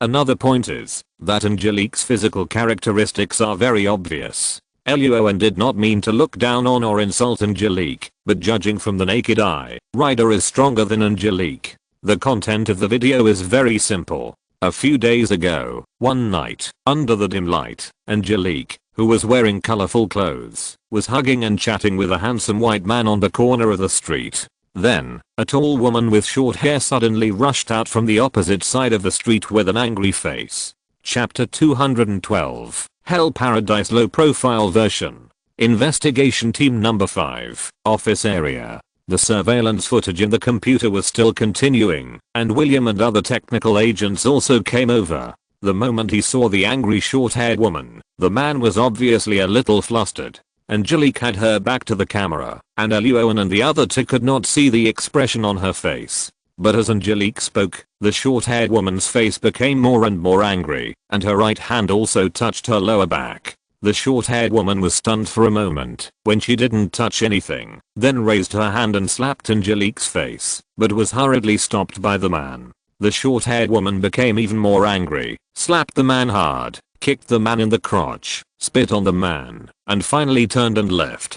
After watching the footage in the surveillance video, the entire investigation team number 5 fell silent. Lassie scratched her head, trying to find an excuse to explain Angelique, who was pretending to be a dancer. But Angelique's behavior with the man clearly went beyond the term playing around. If the short-haired woman hadn't appeared, Angelique would probably have played games with the man on the street corner. Ahem. After a long silence, Roan coughed lightly, attracting everyone's attention, and said, "Angelique has worked in the FBI for more than 10 years. She is a respected member of our investigation bureau. Her reputation is our reputation. Therefore, all the intelligence information we have obtained recently must not be leaked. Understood?" "We know." Lassie, Mona, William and others nodded in unison. "Good." Roan was very satisfied, and then said, "So, everyone's next goal is to find out the identity information of the man and woman in the video, as well as their current address." "No problem." After the voice fell, the agents agreed loudly. A moment later, Angelique's husband Tom brought a few folders and knocked on the door of the number 5 investigation team office area. Lassie saw this and looked a little strange. Roan picked up a cup of coffee and gritted his teeth to welcome Tom into the lounge. "Hello, Deputy Team Leader Greenwood." Tom handed the folder in his hand to Roan and then asked anxiously, "How is it? Have you made any breakthrough now?" "We did find some clues." "What clues?" "Is it the murderer who killed Angelica?" Tom asked hurriedly, and seeing Roan shaking his head and saying nothing, Tom quickly explained, "Sorry, my mind is a mess now. I just want an answer. I want to help, in any way, as long as you make a request." "Sorry, Tom." Handing the coffee on the table to the other party, to let him calm down, Roan said, "You are from the Department of Criminal Justice. You know that according to our procedures you cannot get close to this investigation." Okay. Hearing this, Tom sighed deeply, then held Roan's hand again, begging Roan to catch the murderer who killed his wife. "Angelica is one of us. I will definitely catch the person who killed her." Luo An nodded and agreed. After chatting for a while, he sent Tom out of the number 5 investigation team and asked Tom to stay at home and wait for the near future. He would inform him as soon as there was any news. Seeing Tom take the elevator to leave here, Luo An turned back to the number 5 investigation team and asked 2 of the technical agents to continue investigating Tom, and then asked, "How is it? Did you find any information?" "Of course." William nodded and said, "Angelica's bank card has a secondary card with several check-in information of a certain hotel. According to the surveillance video in that hotel, we found the man, named Tano, who is a second-tier boxer. His girlfriend is named Aria, a former shooting athlete. After comparing the photos, it was confirmed that she was the short-haired woman in the surveillance." "Former shooting athlete?" Luo An was a little confused. "What do you mean? She retired?" "No." Mona next to him shook her head, tapped the keyboard a few times, and called up some information. "When Aria was young and participated in the competition, she had a conflict with other players. In the end, she used weapons to attack the other party and was imprisoned. Afterwards, because she lost her athlete status and her financial situation was too bad, it wasn't long before Aria was imprisoned again for theft, trafficking in reading materials, illegal possession of weapons and other crimes. She just got out of prison 5 months ago." After describing the information in the computer, Mona smacked her lips. "Infidelity is the most common motive for murder." Lassie nodded, and Angelique's wounds show that she had close contact with the murderer before she died. Roan was too lazy to talk nonsense and directly pulled Lassie into the equipment room and said, "Ryder, you go and catch that boxer now." "Mona, where is Aria now?" "Queens, a large gun store parts warehouse." When Roan and Lassie drove here, Aria was standing next to the car and chatting with 2 men who were loading and unloading large wooden boxes of guns. Roan and Lassie got out of the car, and before they could say anything, Aria's pupils shrank when she saw the 3 words FBI on their bodies, kicked down one of the men in the large wooden box, and then turned and ran. "Fouquet." Lassie got up and chased after him. Roan quickly observed the terrain, jumped over the man lying on the ground, and shouted as he ran, "You left, I'm right. Okay." After Aria kicked the wooden box down, he turned around and ran quickly into the gun shop parts warehouse, opened the door and rushed in. Lassie responded to Roan's order and quickly ran to the other exit of the warehouse. Roan followed Aria's back and also opened the warehouse door and rushed in. The warehouse was very large, with flashing lights inside, and was filled with large wooden boxes filled with gun parts. Aria relied on her experience working here to quickly shuttle between the wooden boxes, while Roan relied on his agile skills and quick reaction speed to quickly approach Aria in the gap between the wooden boxes. "Shit." Aria's pupils trembled, and cold sweat broke out when he saw Roan approaching him with a smile on his face from the corner of his eye. Just as his right hand was about to touch his lower back, another exit of the warehouse suddenly appeared in front of him, so he quickly opened the door and ran out. Aria disappeared, and before the gate closed, Roan ran out of the gate. Then he saw Aria holding a pistol, stopping a passing car, and preparing to drag the driver down, to rob the car and run away. "Get out of here." Aria opened the car door and grabbed the screaming female driver with an anxious look on his face. At this time, Lassie also ran here. Seeing such a scene, she immediately raised her pistol to block the road ahead of the car and shouted, "Aria, don't move. Put down your weapon." "Fouquet." Hearing this, and seeing the weapon in Lassie's hand, Aria's face became even uglier. With a quick mind, he grabbed the female driver and prepared to take her hostage.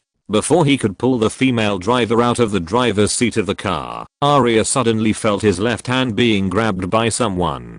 Just as he was about to turn around, a terrifying force suddenly came from there, followed by a man's gentle voice asking, "Have you heard of the low-end version of Hell's Paradise?" Aria was slightly stunned. Before he could figure out what the other person meant, he suddenly felt as if his feet had left the ground. Chapter 213. Cursing for 30 minutes without repeating. Aria looked puzzled. Without waiting for her to answer, Roan grabbed Aria's arm and threw her to the side. Bang! The next second, Aria fell heavily to the ground. She was so dizzy that she didn't react at all. The female driver who saw this scene stopped screaming instantly, and her mouth opened into a cute O shape. "Well done." Lassie, who was not far away, ran over quickly, praised loudly, put away the pistol, took out the silver bracelet, and handcuffed Arya behind her back.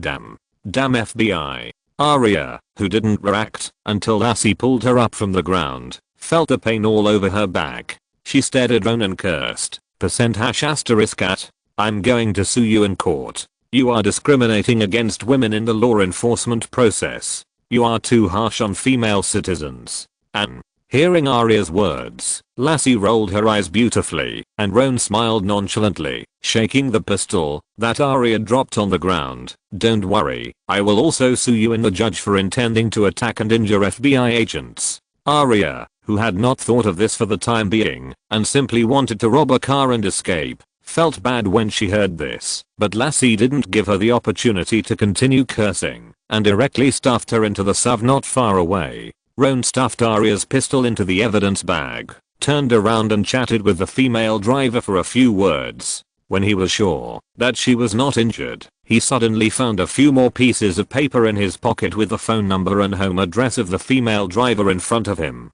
Investigation Team Number 5. At **%*. From the moment she entered the interrogation room, Arya sat on the chair and stared at the camera, frantically greeting Lassie and Roan, who had arrested her. Even though Roan and Lassie had not yet entered the interrogation room and had not started to interrogate her, in the office area, Rhea also brought the boxer Tylenol into another interrogation room. Lassie was holding a cup of coffee, her face full of surprise. She's still swearing? Yeah.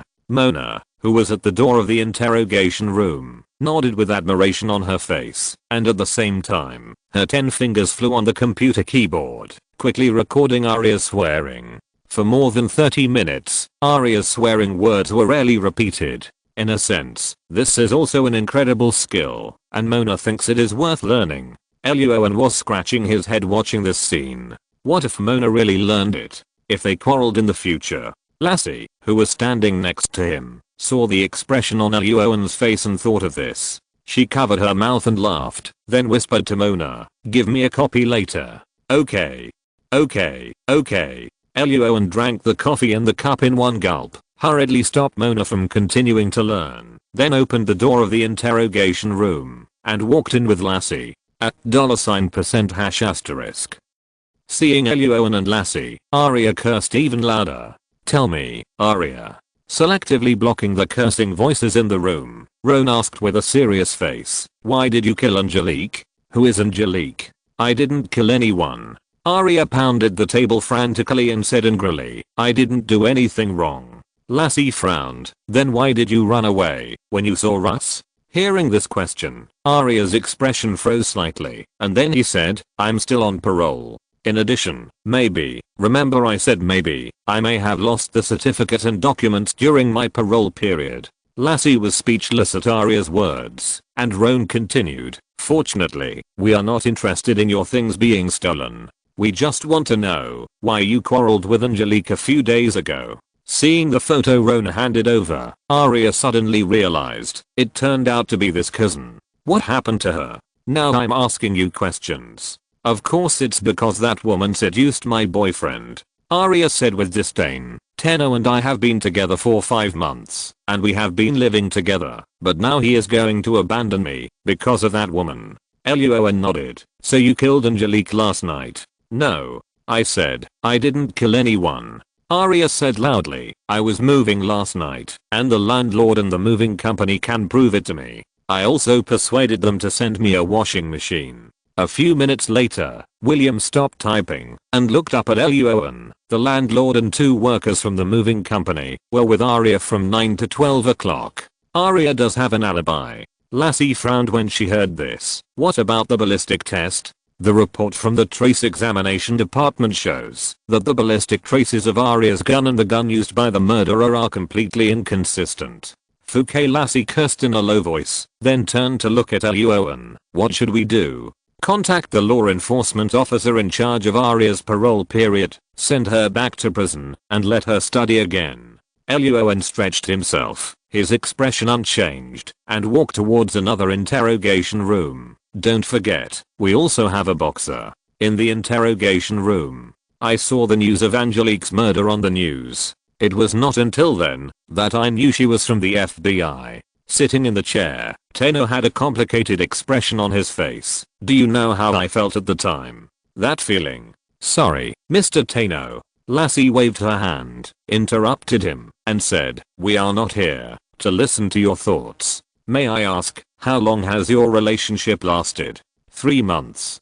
Tano was stunned, and a bitter smile appeared on his face. You have also met my ex-girlfriend. When we first met, I didn't find anything wrong with her, but after we really started living together, conflicts broke out. Oh my god. Do you know what it feels like to have flies and mosquitoes surrounding your ears? That's really okay. Seeing that Tano was about to talk a lot again, Luo An interrupted him hurriedly. Where were you at 11 o'clock last night? What do you mean? Do you suspect that I killed Angelique? Tano was stunned, but seeing the coldness in Roan's eyes, he quickly suppressed his dissatisfaction and replied, I was participating in training at that time. All you know is that I'm just a second-tier boxer and need to train all the time. Good. Seeing that Lassie had recorded the other party's words in her notebook, Roan asked again, now that you know that Angelica is the FBI, can you recall whether she has behaved abnormally in recent days or said anything strange? There is indeed one thing. Hearing Roan's question, Tano nodded, indicating that he had been thinking about it after knowing the news of Angelica's death. The night before last, when Angelica and I were playing games in the car, she seemed to see something in the car and hurriedly put on her clothes and ran. I quickly grabbed her and asked about the situation. Angelica answered me. She had a gardener friend who was killed, and she just saw someone who was suspected of the murderer. Lassie frowned. Gardener friend? Yes. Tano shrugged. It's weird, isn't it? Leaving the interrogation room, Lassie threw the folder aside and asked, William, have you checked Angelique's relationships before her death? Have you found any gardener friends? No. William and others shook their heads, saying that they had never found any. Thinking of Angelique working in the organized crime investigation department, a place that often needs to deal with undercover agents, Luo An rested his chin on his hand and said, could this gardener be someone's code name? Chapter 214 Black Mamba 7 and the Identity of the Murderer. Investigation Team Number 5, Office Area. William and the others were slightly stunned when they heard Luo An's guess. Lassie, who also thought of Angelique's work content, nodded. Just as she was about to say something, Mona next to her suddenly clapped her hands. I remembered something. Everyone quickly turned their eyes to Mona. It's like this. When Roan asked me to check Angelique's financial situation, I found out that she had been going to a church in Queens for worship for the past 7 months, but Angelique didn't believe in God.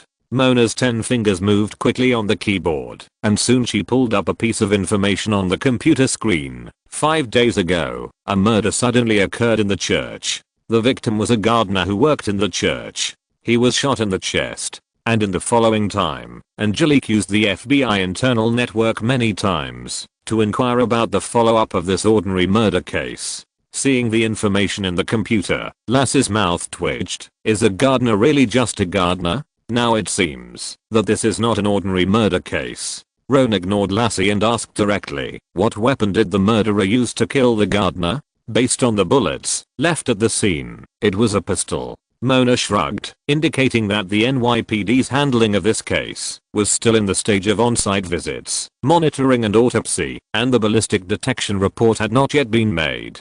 Lassie, Luo An straightened up, turned around and said seriously, you go to the NYPD now to deal with the ballistic testing. No problem. Lassie nodded in agreement and immediately turned around and left investigation team number 5. It may take quite some time for Lassie. Seeing Lassie's back slowly disappear, Roan turned his gaze back and said, now assuming that the murderer who killed the gardener and Angelique is the same person, then is there any connection between the gardener and Angelique? Mona shook her head. One of them lives in the east of New York and the other in the west of New York. They don't have any social or work intersections. Ryder next to him picked up Arya and Tano's testimony and shook it. Is it possible that the gardener met Angelique at the club? Angelique only went to the club recently, but she and the gardener obviously knew each other 7 months ago. Hearing Ryder's words, Roan shook his head and then continued to ask, did Angelique handle any cases 7 months ago? Yes. Roan had just finished speaking when William in the distance suddenly said loudly without raising his head, staring at the computer in front of him. 9 months ago, Angelique participated in a large-scale anti-crime organization investigation as an undercover agent and successfully destroyed a large criminal organization, Black Mamba 7. Hearing the strange name of this organization, Luo An showed doubts, and Riyadh's face next to him suddenly became serious. I know this Black Mamba. It is a large criminal organization that combines cults, gangs, trafficking, drug trafficking and many other illegal and criminal activities. They have their own branches in major cities in the Federation. Before I was transferred to the number 5 investigation team, they were one of the giant suppliers of conch in the New York underground world. Absolutely correct. William nodded and continued. According to the information, next Wednesday, the New York court will officially begin the trial and prosecution of the 141 people involved in the Black Mamba 7. As a participant in the case, Angelique needs to appear in court to testify at that time. Luo An took a sip of coffee, understood it, and then guessed. The gardener is probably an eyewitness. The guess is very accurate. William nodded and said, the gardener used to work in customs. He saw with his own eyes that a bribed guy helped the Black Mamba 7 people transport readings. So he will also appear in court to testify in court next Wednesday. Well done, William. After patting William's shoulder vigorously, Luo An said, immediately contact the person in charge of this case and ask them to carry out protective supervision on every person involved in this case who appears in court. Okay. William picked up the phone on the table and started to contact others. Luo An turned around and patted Riyadh on the shoulder. Come with me. Huh. Riyadh was stunned, but still hurriedly got up and followed. Where are we going? Go downstairs to the organized crime investigation section. Hello, I'm Aija. In the office of the leader of the number 2 investigation team of the organized crime investigation section, a middle-aged white man with half black and half white hair stretched out his hand and shook hands with Luo An and said with emotion, I didn't expect Deputy Team Leader Greenwood to be so young. Just call me Luo An. Luo An chuckled, exchanged a few simple greetings with the other party, and after sitting down on the chair with Riyadh, he explained his purpose without any further ado. You mean, Angelique might have been killed by the group of people from Black Mamba 7? The smile on Team Leader Aija's face quickly disappeared. Damn, I should have thought of it earlier. Sorry, Team Leader Aija. Luo An simply comforted the other party and continued to ask, can you explain the situation of this organization? Of course. Taking a deep breath, Aija quickly adjusted his emotions. While rummaging through the documents on the table, he said, Angelique's death makes me very sad. She was one of the best agents under my command. Black Mamba 7 is well organized and ruthless. It operates the organization in the way of corporate and cult brainwashing. It took Angelique more than a year to successfully infiltrate the organization. Luo An frowned. It seemed that this organization was quite troublesome. After thinking about it, he continued to ask, you are going to prosecute a total of 141 people involved in the case this time. Who do you think is most likely to kill Angelique and the gardener? None of them has, but the other one has. I just successfully found a black folder among a pile of documents, opened it and placed it on the table. Inside was a middle-aged white man with a buzz cut, a scar at the corner of his eye, and who looked like someone who was not someone to be trifled with. Without waiting for Aija to introduce him, Riyadh next to him narrowed his eyes and said, it's him. Early Lewis. Roan turned around to ask, and Riyadh did not hide anything and explained, this guy once injured 6 of my teammates when I was on a SWAT mission. You're right. Aija nodded, his face also very ugly. This guy has climbed to the position of head of the New York region within the Black Mamba 7 organization in recent years. All of this is earned by his killer skills. If the court really starts the trial, although he has not been arrested now, he will most likely be sent to prison. Moreover, except for him, no one in the Black Mamba 7 organization has the power to dare to kill FBI agents. Hearing that the other party was a professional killer, Roan narrowed his eyes slightly. 9mm bullets, M9 pistol, 325 shots in a row. Does it sound like the style of this early Lewis? I just slammed the folder shut. It couldn't be more similar. The to left the organized crime investigation division. As soon as Ron handed Early Lewis information to William and others, the phone in his pocket rang. "It's me, Lassie." Lassie on the other end of the phone said without any nonsense, "The ballistics test report is out. The pistol that killed the gardener is the same pistol that killed Angelique. Well done." After hanging up the phone, Ron asked directly, "Everyone, does anyone know where Early Lewis is now?" Chapter 215, Disposable Cell Phones and Coney Island, Brooklyn, Midtown. Because of Early Lewis's experience and ability as a killer, Ron, Ryder, Lacey, and Mona all participated in the operation. 2 teams of fully armed SWAT members surrounded the 3-story apartment in front of them. Ron and Mona stood at the front door, while Ryder and Lacey stood at the back door. One of the SWAT members took a plastic bomb and carefully attached it to the front door. Then, while stretching the wire, he slowly retreated behind the SWAT teammate who was holding a bulletproof shield and standing in the front. Seeing the SWAT team members' ready gesture, Ron immediately said to the communicator, "Start the action." Boom. As soon as the voice fell, the SWAT team immediately pressed the explosion button, and the front door of the apartment was instantly blown into pieces. The SWAT team holding the bulletproof shield rushed in at the first time. The SWAT team at the back door also broke into the apartment at the first time. FBI. Early Lewis. We are the FBI. Ron and the other 4 were fully armed and quickly broke into the apartment behind the SWAT. The apartment is very large, with a basement in addition to the first, second, and third floors. Go to the basement. Go upstairs. Go upstairs. First team, speed. Speed. Ron quickly checked the living room and kitchen on the first floor with a Glock 18 in hand. He frowned when he saw the dishwasher was still running, and then asked into the communicator, "What did you find?" "Nothing." Riyad's answer came from the communicator. "He went to the basement. There's nothing here. I looked it all over at a glance." Then came Mona's answer. "There's nothing on the top floor and the third floor. Safe. No one in the front hall. Safe. No one in the bedroom on the second floor. Safe." Hearing these words, Ron frowned and pressed the communicator in the same way. "No one in the living room and kitchen. Safe." Fouquet. Walking out of the cloakroom, Lassie's face was very ugly. "The house is empty. Early Lewis might have run away." Mona walked down the stairs and said, "I checked the bedroom.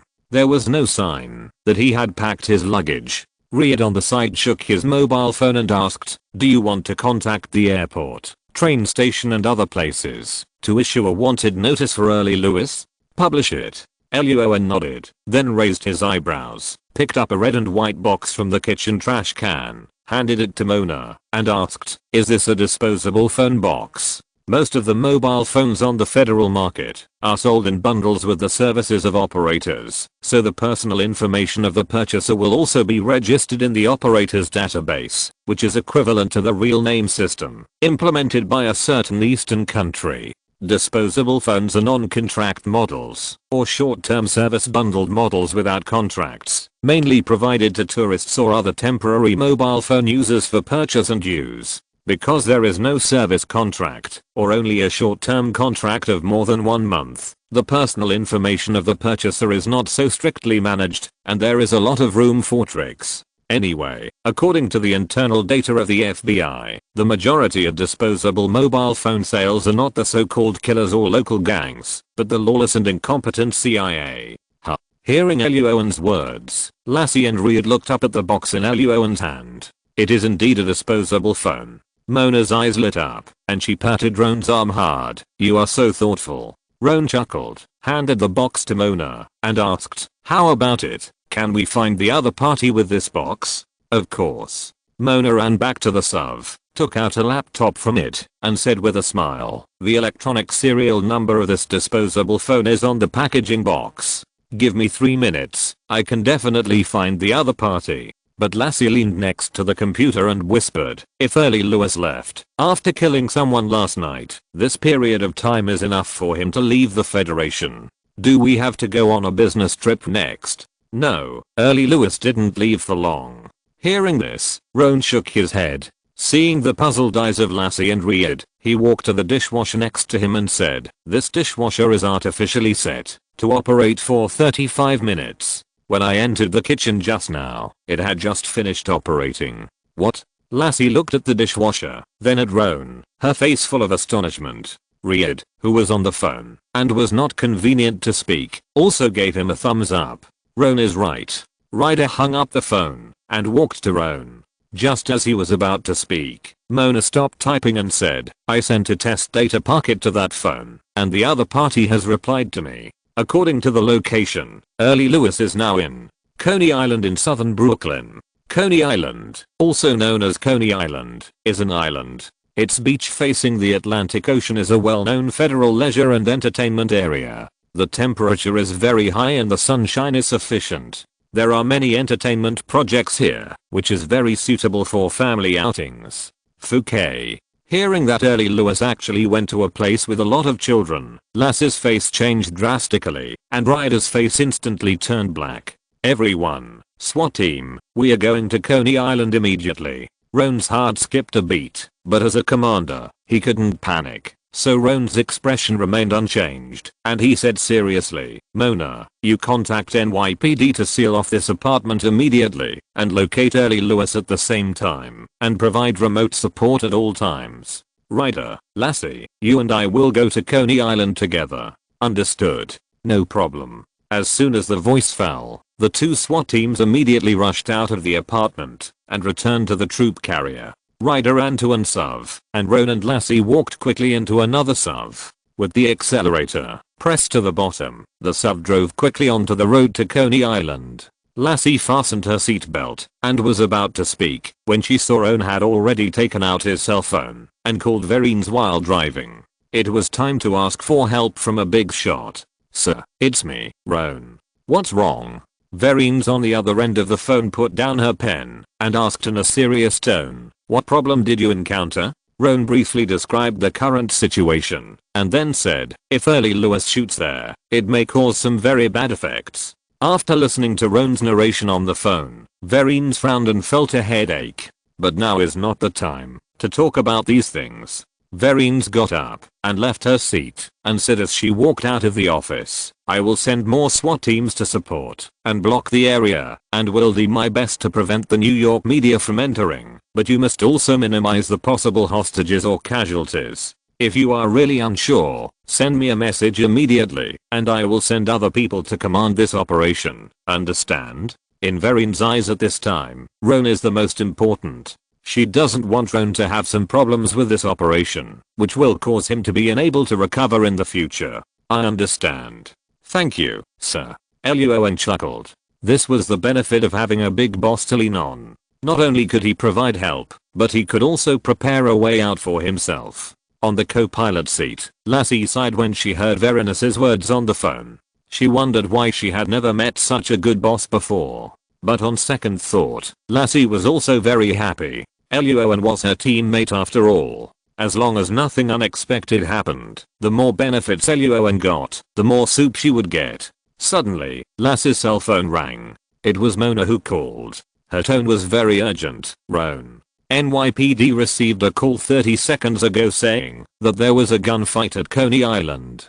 Chapter 216 Someone is watching Early's ass." The black SUV was driving fast on the road. Just now, there was a gunfight at Coney Island. Mona on the phone was very anxious. The caller was a retired NYPD who was relaxing and playing with his children there. He said there were two people who fired the gun. "Son of?" Lassie's face turned black in an instant, and she asked, "Was it Early Lewis who fired the gun? What happened?" "Sorry, I don't know." Mona on the other end of the phone said that the caller didn't say, and she was trying to retrieve the surveillance cameras in the amusement facilities in Coney Island. Turning the steering wheel and stepping on the accelerator to the bottom, Roan overtook them with a blade and left them far behind in the astonished eyes of Ryder and the SWAT team. If I'm not mistaken, Roan frowned and thought for a while driving the SUV through the traffic on the road, and said, "It should be the mastermind who sent someone to kill Early Lewis to silence him." "What?" Lassie and Mona were slightly stunned when they heard this, but after thinking about it, this seemed to be the most reasonable guess. However, Lassie still had some questions. "Isn't Early Lewis the head and leader of the Black Mamba 7 in New York? You also said it was the New York region." Luo An's expression remained unchanged. The Organized Crime Investigation Division is preparing to prosecute 141 people involved in the Black Mamba 7 organization's New York branch. In this case, early Lewis' position must have been unstable a long time ago. The internal rules of most federal gangs are very simple. The capable are promoted, and the losers are demoted. The position of the head of the New York region is lucrative, and has a high status. There must be many people who have been eyeing early Lewis's ass, waiting for the critical moment to kill him. Lassie nodded and suddenly realized. Mona on the phone said again, "Roan, the gunfight over there just ended. How long will it take for you to get to Coney Island?" "We're already there." "What?" As soon as Mona finished speaking, Roan stepped on the brakes and parked the SUV on the side of the road, then pressed the communicator and said loudly, "Ryder and all SWAT members, after you arrive at Coney Island, immediately block all exits in this area." "Understood." "Got it." "Very good." Seeing the families fleeing frantically not far away, Roan grabbed a guy in a staff uniform and asked the direction of the gunfire. He immediately rushed over with Lassie. "Lassie, you go left, and I go right. Stay alert at all times." "No problem." Following the guidance of the staff just now, Roan and Lassie quickly walked to the place where the gunfight had just happened. It was not a remote place. It was located in the middle of a small forest and had a carousel amusement facility with a sign that it was under repair. At this time, the sign "under repair" had fallen to the ground. Lassie carefully checked the bushes not far away, while Roan, holding a Glock 18, slowly approached in a vigilant posture and found 2 bullet holes on it. After carefully checking the surroundings, Roan suddenly saw a small piece of blood on the chair next to him where people rested, and a few shells. He raised his eyebrows slightly and immediately moved quickly along the direction of the blood on the ground. "Lassie, follow me." "Okay." Not far away, the blood came to a square house similar to a distribution room. Lassie also saw the blood on the ground at this time. While frowning, Roan wrinkled his nose slightly, sniffed carefully, and immediately smelled a stronger smell of blood. Waving their hands, Lassie and Roan leaned on both sides of the door, looked at each other, and Roan kicked the door open with a Glock 18. The two slowly walked into the distribution room, and a black male corpse leaning against the wall with his eyes wide open appeared in front of them. Seeing the body, Lassie's eyebrows twitched. This is not early Lewis. Bending down and briefly checking the surroundings of the black man's body, Roan found that in addition to the pistol held by the black man, there were 2 9mm bullets that did not belong to this pistol, but were M9 pistols. "It is indeed not early Lewis." Roan nodded, stood up and said, "He should be the killer who was sent to kill Early to silence him." But early Lewis, who relied on his killer skills to get to the top, was obviously more capable than the black man in front of him. He not only saw through the guy's purpose, but also killed the guy who silenced him. Roan licked his lips, and the frequency of his heartbeat increased slightly. It was an interesting guy. Taking the 9mm bullets from the M9 pistol handed over by Roan, Lassie pursed her lips. Her face was very ugly. "This place is not too far from the exits to Coney Island. It is very likely that early Lewis has already escaped from here." "No, he just left here." Roan shook his head. The blood on the ground had not yet coagulated. The wound on the chest of the corpse was still bleeding, and there was still a faint smell of gunpowder in the air at the door of the house. All these showed that Early had just left here not long ago. Lassie wrinkled her nose and sniffed carefully, but did not smell the smell of gunpowder. Her brows were slightly frowned, and she did not believe Roan's analysis. Now the situation was urgent. Roan was too lazy to explain more, and walked out of the distribution room quickly. He carefully observed the terrain here, and found that there were 2 suitable paths for the killer to escape. With a frown, Roan suddenly thought of the tracking potion that the system had prescribed before. While Lassie had not come out of the house, he immediately took it out, opened it, and poured it into his mouth. Holding the M9 bullet he had just picked up from the ground, a light blue figure suddenly appeared in front of Luo An, covering his arm and quickly running towards the path on the left. Luo An grinned at this, stepped on the ground with his right foot, and rushed towards the path on the left like a cannonball, shouting at the same time, "Lassie, contact the SWAT team. Focus on blocking the 2 exits on the northeast side of Coney Island." "What? Why?" Lassie, who was checking the body in the room, was immediately confused when she heard this and hurried out of the room to ask, but found that Luo An had completely disappeared. Damn it, Luo An is getting faster and faster. Lass's eyelids twitched. Although she still doubted Luo An's judgment, she hurriedly pressed the communicator. SWAT team. I'm Lassie. On the other side, the fully armed Luo An followed the light blue figure, and in the astonished eyes of passers-by, he rushed to a small square on the northeast side of Coney Island at a very fast speed.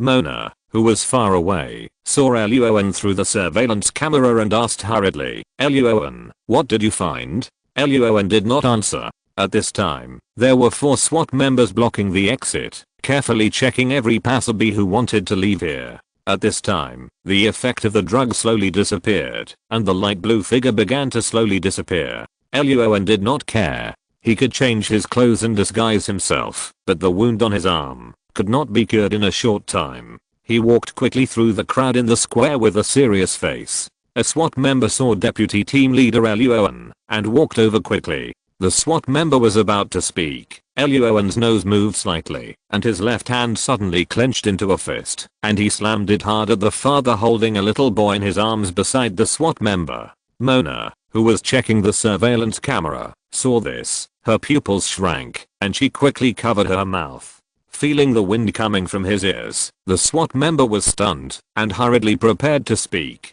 When they saw that Luo An's target was actually a passerby father, several passers-by in the square suddenly widened their eyes and prepared to shout. Without waiting for anyone to say anything, the father of the passerby looked very unhappy and suddenly put the child's head in his arms in front of Luo An's fist. If you're listening to this novel on a channel other than Fanfic World, it means they downloaded and uploaded it without effort. We cordially invite you to visit our channel, Mundo Fanfic Novelos. There you'll find the original version of this story and you can explore many other novels of various genres. We're waiting for you to immerse yourself in a world of incredible novels. Chapter 217, The Existence of the Killer and the Stepdaughter. The man's movements were so fast that several passers-by didn't react and continued to sing in high pitch. Mona and the SWAT team members who saw the man's movements took a breath and instantly understood the man's true identity. Then the two of them became nervous because the first thing that Roan's fist had to hit was the little boy's head.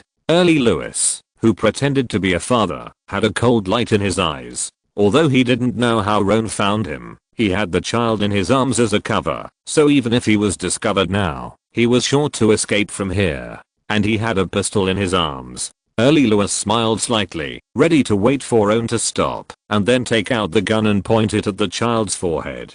The next second, a gunshot suddenly rang out. Bang! Early was slightly stunned. I don't think I haven't fired yet. Then there was a sudden pain in his thigh, and Early realized, no, I was shot. While Early was thinking about all sorts of things, Roan's left hand had already bypassed the boy's head and hit Early in the face. At the same time, while the other party was shot in the thigh and his body was unstable, Roan took advantage of the situation and stretched out his right hand that had just fired the gun and snatched the child from Early's arms. It was Roan who fired the gun. The fist of his left hand was a feint. He just smelled the blood on the man, but he was not sure whether the other party was Early. But the other party's action of blocking the fist with the child clearly proved that Roan's judgment was correct, so Roan decisively shot at the other party's thigh. The series of actions took only a moment, and before several screaming passers-by in the square could react, the little boy was already in Roan's hands.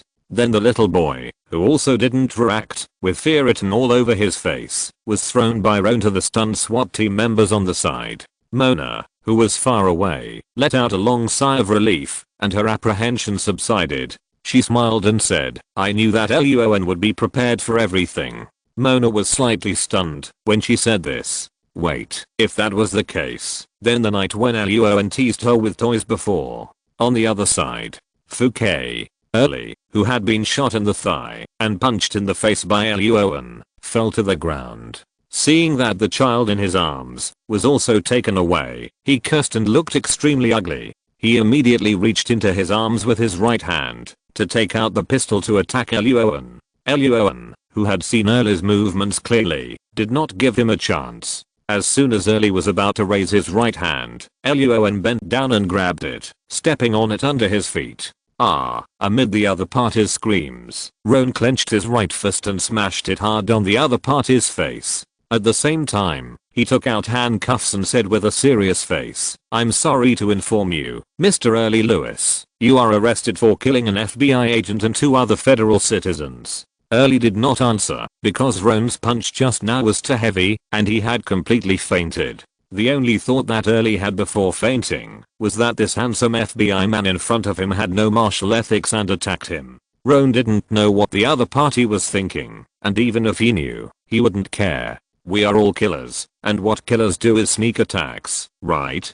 Seeing Roan handcuffed Early's hands firmly and took out the weapon in his arms and put it away, a group of passers-by looked at each other for a second and applauded and cheered loudly. "That's amazing. Great. Agent. You're a hero. Mom, that agent is so handsome. Can you ask for his contact information?" The SWAT team next to him also clapped their hands very hard and looked at Luo An with admiration. Otherwise, how could he become the deputy leader of the 5th investigation team at such a young age? His observation ability, reaction speed, and skills are all second to none. The little boy who was rescued also came up, hugged Luo An's thigh, and said loudly with longing, "Uncle Agent, thank you. Can you tell me your name? I want to become an FBI in the future. Please call me Agent Brother, thank you." Luo An's mouth twitched. This is why he doesn't like children. With a smile on his face, he comforted the little boy a few words, handed Early to the 4 SWAT team members, took a few photos with a few passers-by who forced their way over, and then hurriedly called Verines. "Sir, it's me, Luo An. I know." Verines on the other end of the phone was sitting in the office, legs crossed, face serious, but very nervous in her heart. "How did the operation go? Were there any casualties?" "The operation was a complete success, sir." Hearing the words on the other end of the phone, Verines' mouth curled up slightly, and before she could speak, Luo An continued, "But one person died." Huh. Verines' heart was hanging again, and the raised corners of her mouth froze slightly. "Who is it?" "Don't worry, sir." Hearing Verines' tone full of nervousness on the phone, Luo An laughed and said, "It's not a passerby, nor a SWAT team member. It's just the killer who came to kill Early Lewis to silence him." Huh.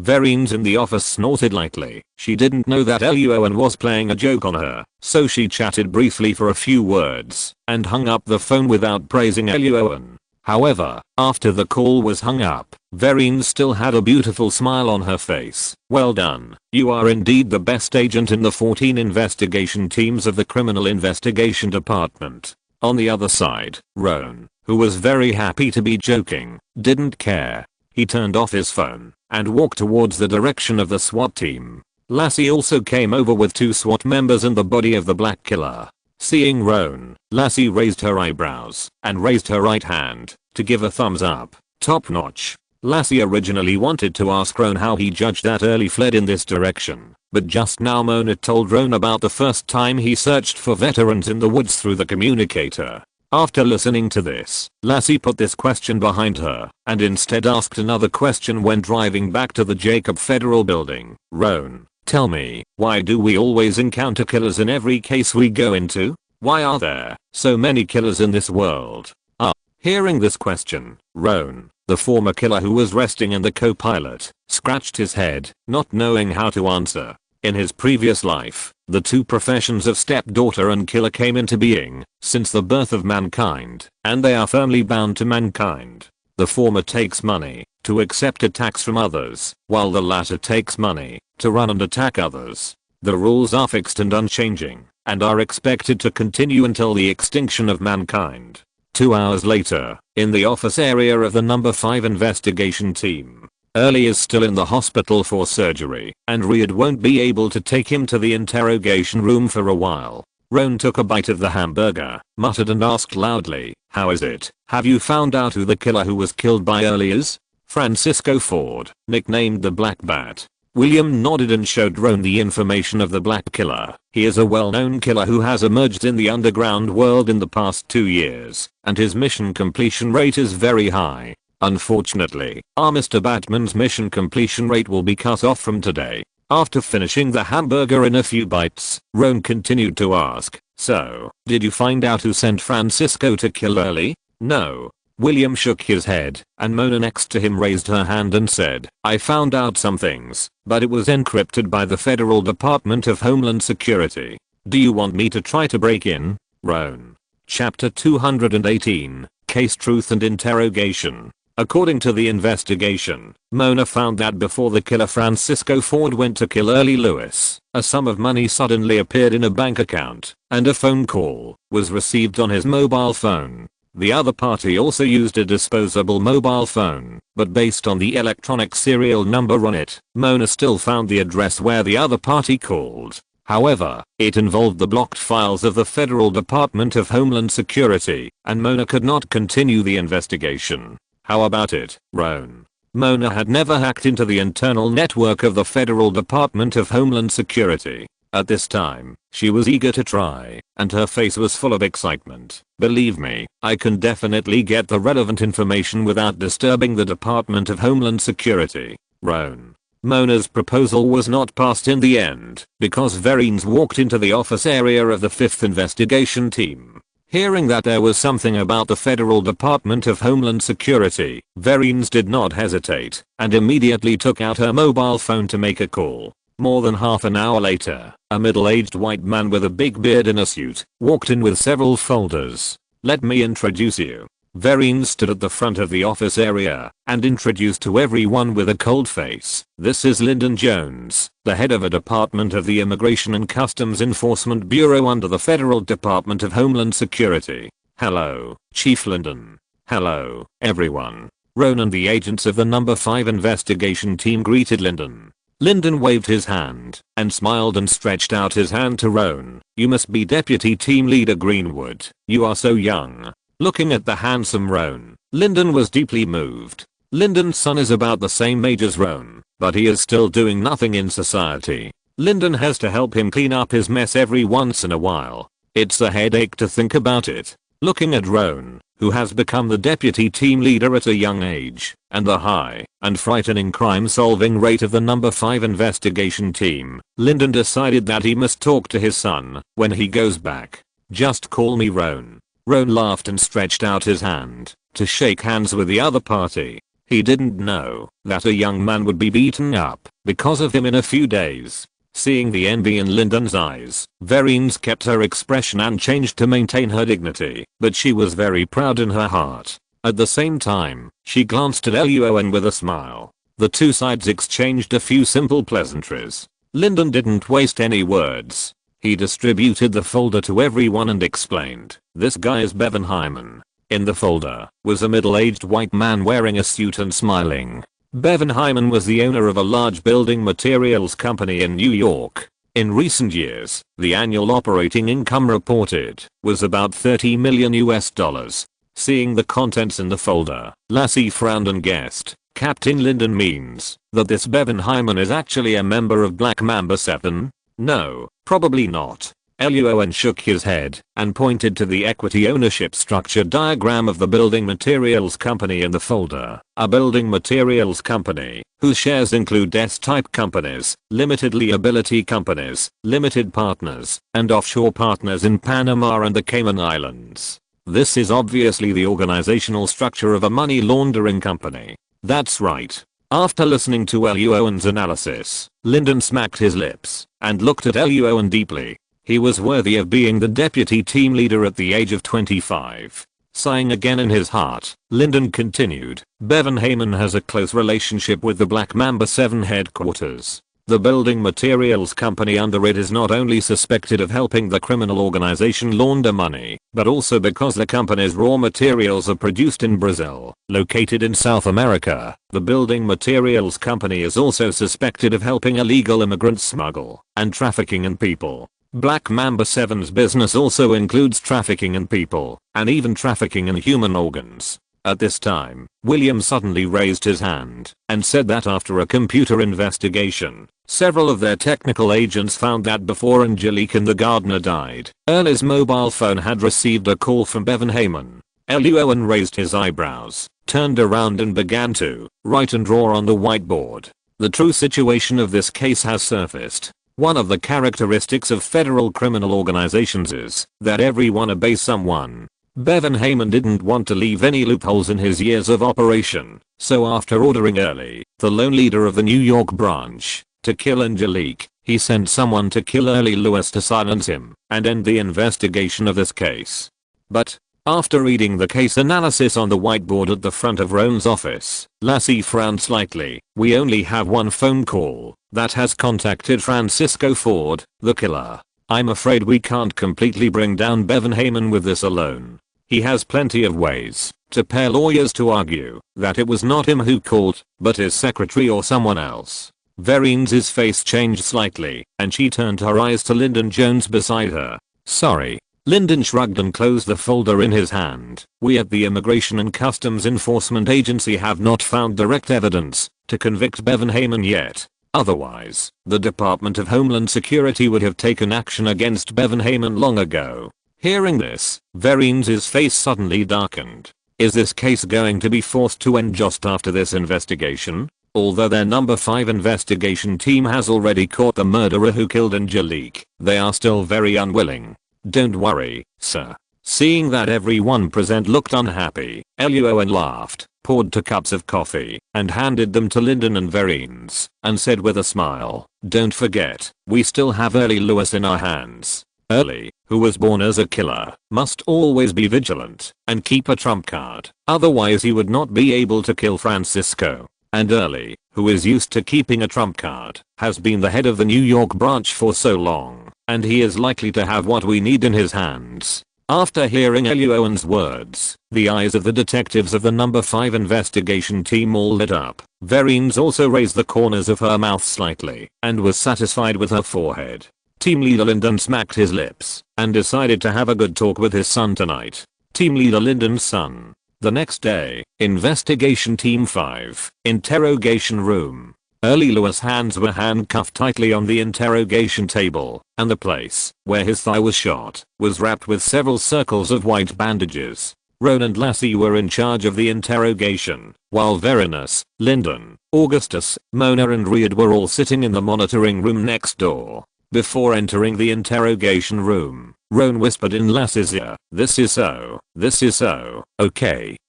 After hearing Roan's words, Lassie had a series of question marks on her head, but she nodded and agreed. Because of Roan's successful arrest of Early on Coney Island before, even if Roan said that she was a woman, Lassie would not doubt it, and would only nod. Luo An. Good morning, Mr. Louis. Walking into the interrogation room, Luo An picked up the coffee and took a sip, smiling lightly. It seems that you have recovered well. Shameful attacker. Looking at Luo An, who was lying and shooting himself, Early's face turned pale. The constant pain from the gun muzzle on his thigh made him extremely angry, so he asked loudly, what do you want to do again? Relax, Mr. Louis, it's just a necessary procedure. Ignoring the big hat that the other party put on him, Luo An laughed and said, besides, I also want to chat with you, such as imagining with you the daily scenes of your life in prison for the rest of your life. Early's mouth twitched, and he became even angrier. Chapter 219 Interrogation Routine and Successful Deception. Seeing the scene in the monitoring room, team leader Lyndon frowned and whispered, Captain Verine's, isn't this interrogation method of deputy team leader Luo An inappropriate? Shouldn't he use reason and emotion to negotiate with Early and let Early reveal the clues related to Bevan Heyman? Verine's glanced at Lyndon, crossed her arms over her chest, and said in a low voice, I believe in deputy team leader Luo An. Lyndon's eyelids twitched. You believe it but I don't. However, seeing that the faces of several people in the monitoring room were normal, Lyndon took a deep breath and decided to continue watching. In the interrogation room, Fukayu. Hearing Luo An's words, Early felt that his lungs were almost exploded, and he couldn't hold it anymore. Bang. But just as he opened his mouth to curse, Roan suddenly slammed the table and said loudly with a gloomy face, what qualifications do you have to be angry? You killed an FBI agent. She was like our own sister. Do you know what this means? The loud noise from Roan's sudden slamming of the table scared Early. Just as he was about to answer the question he heard, Roan came close to Early and whispered extremely coldly, "This means that your life in prison will be extremely happy from now on. When you encounter difficulties, prison guards and prisoners will provide you with free help. Son of." Early slowly turned his head and asked with gritted teeth, "Are you threatening me?" "No." Roan shook his head, and the coldness on his face disappeared instantly, replaced by a warm smile like the sun. "Didn't I just say that I'm just helping you imagine the life scenes in prison for the rest of your life? After all, you are the mastermind behind the organized and planned killing of our FBI agents. How could we not provide you with some help?" The mastermind? Hearing this word and thinking that he was going to jail as a pawn to enjoy his life, while the real murderer who sent people to kill him to silence him was not only unharmed, but might even continue to send people to kill him. After he entered the prison, Early could not sit still for a moment. "What do you mean? Do you think I'm the mastermind of this matter?" Luo An spread his hands. "What else? It is you who killed people, and you are also the one with sufficient motives. If not you, who else?" "Fouquet." Early slammed the table hard and shouted angrily, "The mastermind behind the scenes is not me at all. I was just ordered by someone. The real person who gave the order is..." At this point, Early suddenly froze and stopped talking. In the monitoring room, seeing Early sitting back in the chair in the interrogation and looking at Luo An in doubt, Team Leader Lyndon's mood fluctuated greatly and he almost suffocated. Verinus, Augustus and others also changed their faces slightly, while Mona clasped her hands together, stared at the scene in front of her, and prayed silently for Luo An in her heart. Lassie's heart also jumped in the interrogation room. But before the interrogation began, Luo An had already guessed that this situation might happen, so he told Lassie in advance that she should not panic when encountering such a situation, just lower her head and write without saying anything. So Lassie silently sighed at Luo An's foresight and continued to lower her head and write without any other movements. Luo An himself was not panicked at all. He looked at the time on his watch and even took a sip of coffee. "You still don't admit it in this situation, and you still want to frame others? You know, lying in front of the FBI is not a good way, right? Shit."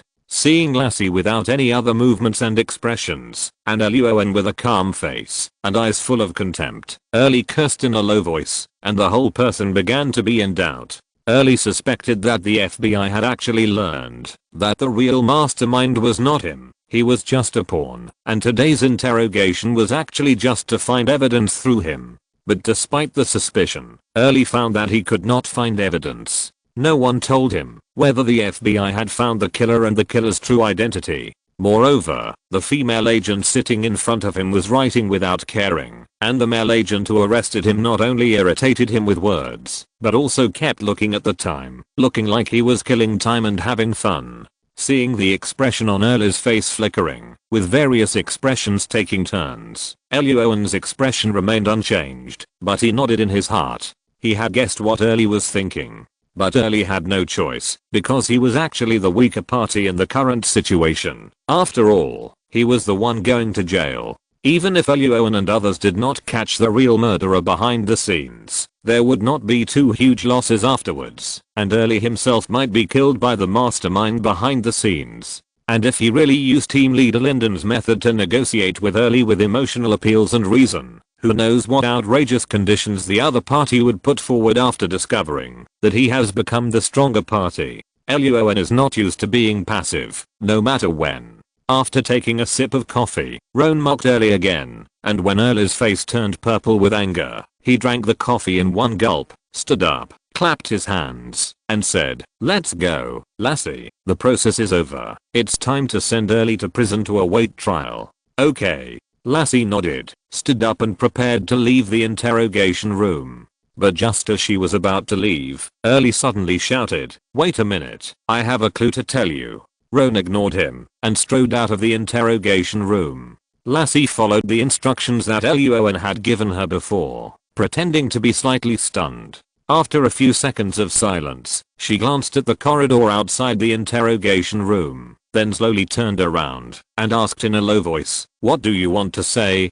Seeing Lassie's actions, Early subconsciously gave her the role of an agent who was bullied by Luo An on a daily basis. He sighed and then said in a concentrated voice, "I'm just a killer. I'm really not the mastermind behind the scenes. I have evidence." In the monitoring room, Verines, Augustus, Riyad, Mona and others saw Luo An push open the door and walk in, and all stood up and applauded him with a smile. "Well done, Luo An, you are so awesome. So cool." Team leader Lyndon also stood up and applauded Luo An at this time.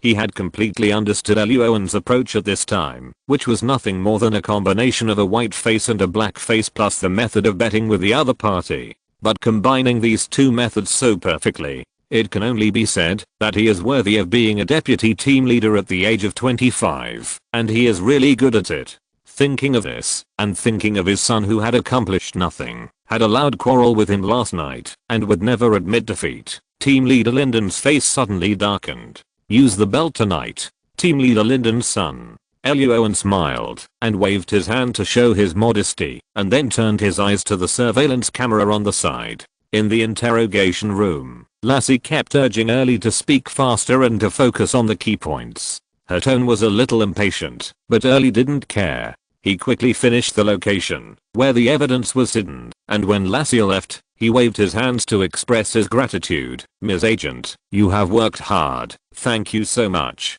X6 hearing this, Lassie almost tripped herself when she closed the door. The expressions on the faces of several people in the monitoring room were extremely complicated and strange, and then they applauded Luo An again. When Lassie walked into the monitoring room, everyone laughed again, and then found that the evidence mentioned by Early was hidden in a bank, which was a notebook and an account book. Seeing this, Verines said in a deep voice, "Ryder, go and get the evidence back immediately." "No problem." Seeing Ryder quickly leaving the number 5 investigation team, Verines nodded with satisfaction, then took Luo An's arm and quickly walked into the meeting room not far away. Luo An, Mona. Chapter 220. Luo An, look at me, I have something to announce. Investigation team number 5, office area. At this time, Riyad went to the bank to collect evidence, while Lassie, William and others sat on chairs to sort out the details of the case. Mona, who was sitting at her workstation, seemed to be sitting on a chair to sort out documents, but in fact, she had been paying close attention to the conference room not far away. During this period, Lassie encountered a problem and wanted to ask Mona for help, but when she saw the expression on Mona's face and the several signature pens on the ground that were accidentally broken in half by Mona, Lassie's mouth twitched, and finally she chose to turn around and look for William. Luo An didn't know the scene outside the conference room. At this time, he was checking the items handed to him by Verines. When she was pulled into the conference room just now, Verines first praised Luo An a few words, and then she took out a business card and an invitation letter from her pocket, and handed them to Luo An. The style of the business card and invitation letter was very simple, and the color was also an inconspicuous earthy gray. However, the person who handed it to him was Verines after all, so the earthy gray business card and invitation letter instantly gave Luo An a feeling of low-key luxury and connotation. Luo An raised his eyebrows and asked, "Sir, what is this?" "This is an invitation to a party." Verines opened the invitation letter, which was located at a famous hotel in Manhattan, New York. She explained, "The time is this Saturday, and most of the leaders of the various departments of the FBI New York branch will attend." Luo An was promoted to the deputy leader of the number 5 investigation team at this time, and 1 foot has stepped into this threshold. In addition to Luo An's excellent performance during this period and Verines' unremitting recommendation, the person in charge of the party also sent this invitation letter to Luo An. "Thank you, sir." Luo An suddenly realized that it seemed that Verines was starting to help him expand his network. Good. After Luo An put away the business card and invitation letter, Verines began to turn the topic to the case of the murder of the agent. After learning that Angelique had some problems in her personal life, but was locked by Luo An, Verines was very satisfied and nodded repeatedly, and said that after the case was completely solved, she would personally explain the situation to Angelique's husband Tom.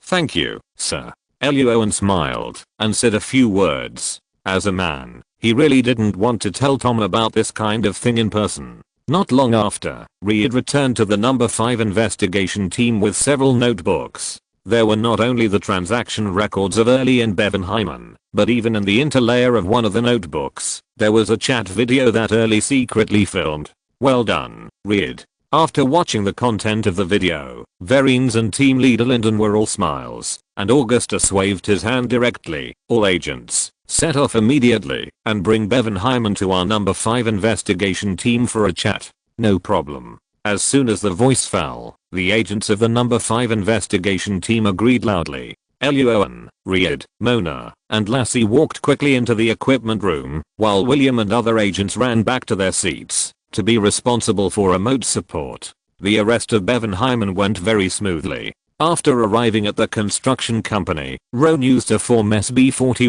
41-38-250 report on suspicious economic activities to trick Bevan Hyman into the 5th investigation team. Then, with physical evidence, that is, video plus notes, witnesses, and Early's willingness to testify in court, Bevan Hyman was sent to the prison awaiting trial by the 5th investigation team. Before he could react, Bevan Hyman then hurriedly began to spend a lot of money to hire a lawyer, but the Federal Department of Homeland Security would not help someone in need, but they are very good at adding insult to injury. After finally having the opportunity to put Bevan Hyman in jail, the Federal Department of Homeland Security immediately mobilized its agents and began to search for evidence, while Bevan Hyman's men in the company were not able to react, and finally kicked Bevan Hyman into jail perfectly. During this period, the Eyes Group also jumped out to share a piece of the pie. With the existence of the Eyes Group of vampires, Bevan Hyman's chance to struggle was completely over. However, all these things that happened later had nothing to do with Roan. After the interrogation was over and Bevan Hyman was sent to prison, Roan stood at the front of the office area of the number 5 investigation team, raised his hand and shouted, "Everyone, look at me, look at me. I have an announcement." The agents looked up in confusion. Roan put his hand to his mouth and coughed lightly, then said with a smile, "I've been promoted to deputy team leader. I'll treat you tonight. You can choose the place." Treating people to dinner after a promotion is an old tradition within the FBI, but a new case happened on the day when Roan's promotion notice came down, so the dinner was forced to be postponed to today. As soon as Luo An finished speaking, the agents who had just remembered this incident suddenly realized, and then they all stood up and cheered. "Thank you, Deputy Team Leader Luo An. Good suggestion. I absolutely agree. I agree too. It just so happens that I didn't have time to eat lunch at noon." Me too, me too. A group of technical agents cheered, and Augustus patted his big belly and said with a smile, "We have just solved the female agent murder case under the leadership of Luo An. Today is indeed a good day. We really should have a good drink." Reed raised his hand with a grin. "I know a great barbecue restaurant in Manhattan. How about going there tonight?" Before Luo An could speak, Lassie and Mona shook their heads and refused loudly. No barbecue restaurant. Everyone had just attended a barbecue party at Reed's house last weekend. The two women, Mona and Lassie, really didn't want to eat barbecue again in the short term. Ryder's face froze slightly, and then he spread his hands. "What do you want to eat?" Mona, "Seafood." Lassie, "French food." Other agents. Seeing the sparks in Mona and Lassie's eyes, the air in the office area was quiet for a few seconds, and then suddenly there was a commotion over what to eat in the evening. Luo An himself smiled and sat back in his chair, drinking a sip of coffee very calmly. He still had hundreds of thousands of dollars in his pocket. It was just a meal, a small problem. After a while, after a heated discussion, the agents finally chose a restaurant not far from the Jacob Federal Building. This restaurant not only has barbecue, seafood and French food, but also other specialties. The agents used to go there often. It is a restaurant that FBI agents often go to for parties, and the price is not very expensive. The agents still consider Luo An's wallet. That night, after get off work, cheers to Deputy Team Leader Luo An. "Thank you." Luo An smiled and picked up the glass and drank it all. Augustus put down his wine glass and wiped his mouth, then patted Luo An's arm. To be honest, Luo An, recruiting you to the number 5 investigation team is the most correct thing I have done in these years. After leaving the Jacob Federal building, Augustus would often say some unclean interjections. Luo An didn't care, picked up the bottle, and filled it for Augustus and himself, and replied with a smile, "Joining the number 5 investigation team is also the most correct choice I have made." This is what Luo An really thinks. In addition to the number 5 investigation team, the leaders of the other 13 investigation teams may not give him such great authority when solving a case. Moreover, the agents in the team may not be as cooperative as the agents in the number 5 investigation team, and the atmosphere may not be so good. Maybe in addition to solving cases, they will also have to intrigue every day. Ha ha ha. Hearing Luo An's words, Augustus's face smiled even more. After drinking the wine in the glass again, he stood up with Riyadh, without eating a single bite of food, and directly invited Luo An to pick up the bottle and blow. Luo An. Chapter 221. The physiological differences between men and women and the gains afterwards. The atmosphere of the dinner of the number 5 investigation team was very lively that night, attracting the attention of many other FBI agents who came here to eat. However, due to the atmosphere and habits of the federal government, no one came up to toast for no reason. Several agents from other departments just came up to greet Roan and August after the dinner of the number 5 investigation team. At this time, Roan, the 25-year-old deputy team leader, was very famous in the Jacob Federal building. Roan entertained the visitors with a smile and then took a taxi to send all the agents back to their homes. Lassie was not among them. While everyone was eating together, Lassie hooked up with a waitress in the restaurant. After everyone finished eating, Lassie left with the waitress with a happy face. Roan and Mona took a taxi back to her small apartment. Because of the alcohol, Mona was particularly indulgent tonight. At 2 o'clock in the morning, Mona finally fell asleep, and Roan covered his waist and slowly walked into the bathroom. Fortunately, I have the blessing of physical potions and toys. Otherwise, damn, what on earth is the god in the West thinking? Why did he design such a big difference in the physiology of men and women? At this time, Luo An finally had a deeper understanding of the old saying of the East about the old cow in the field. After a long breath of turbid air, Luo An opened the system page in his mind, while washing and muttering. The light blue system rated Luo An as excellent for the past 2 days. After a rough treasure chest opening animation, 8 bottles of potions appeared. Among them, physical potions X3, swiftness potions X3, pain relief potions X1, sleeping potions X1. After the animation was played, Luo An did not hesitate, and immediately took out a bottle of physical potion and drank it. The next second, his physical strength and energy were full. Luo An looked at the sleeping body on the big bed, and his eyes were full of disdain again. Humph, just a Mona, you really overestimate your abilities. System. The next morning, investigation team number 5. At their workstations, technical agents such as Riyadh and William were busy with their heads down, but they were not in high spirits because of yesterday's party. Lassie was busy working, while her mind was wandering. Sometimes she didn't know what she was thinking about, and she would cover her mouth and smile shyly. Mona next to her was busy working, while her eyelids were fighting, and she kept nodding her head. At the same time, her limbs were a little weak, and accompanied by occasional twitching. Luo An sat in a chair, drinking coffee and turning in circles, occasionally typing on the keyboard, and frantically greeting a member of the forum. Augustus. Augustus was speechless when he saw the state of the agents in the office area. He put his hands on his hips and was about to say something loudly when a feeling of sleepiness suddenly came over him. He subconsciously covered his mouth and yawned. Roan saw this scene. Backquote. Ahem. Seeing the expression on Roan's face, Augustus coughed twice in embarrassment and then said loudly, "Roan, come to my office." "Okay, sir." In the team leader's office, Augustus handed over a document as usual, and Roan opened it with a smile as usual. As expected, as usual, the folder contained a certificate of the number 5 investigation team's reward for solving the case this week, as well as Roan's own doubled bonus. However, there was one difference. Because the deceased in this case was an FBI internal agent, the case was more serious and serious, so the bonus issued by the higher authorities was more than before. from $1,500 to $2,000.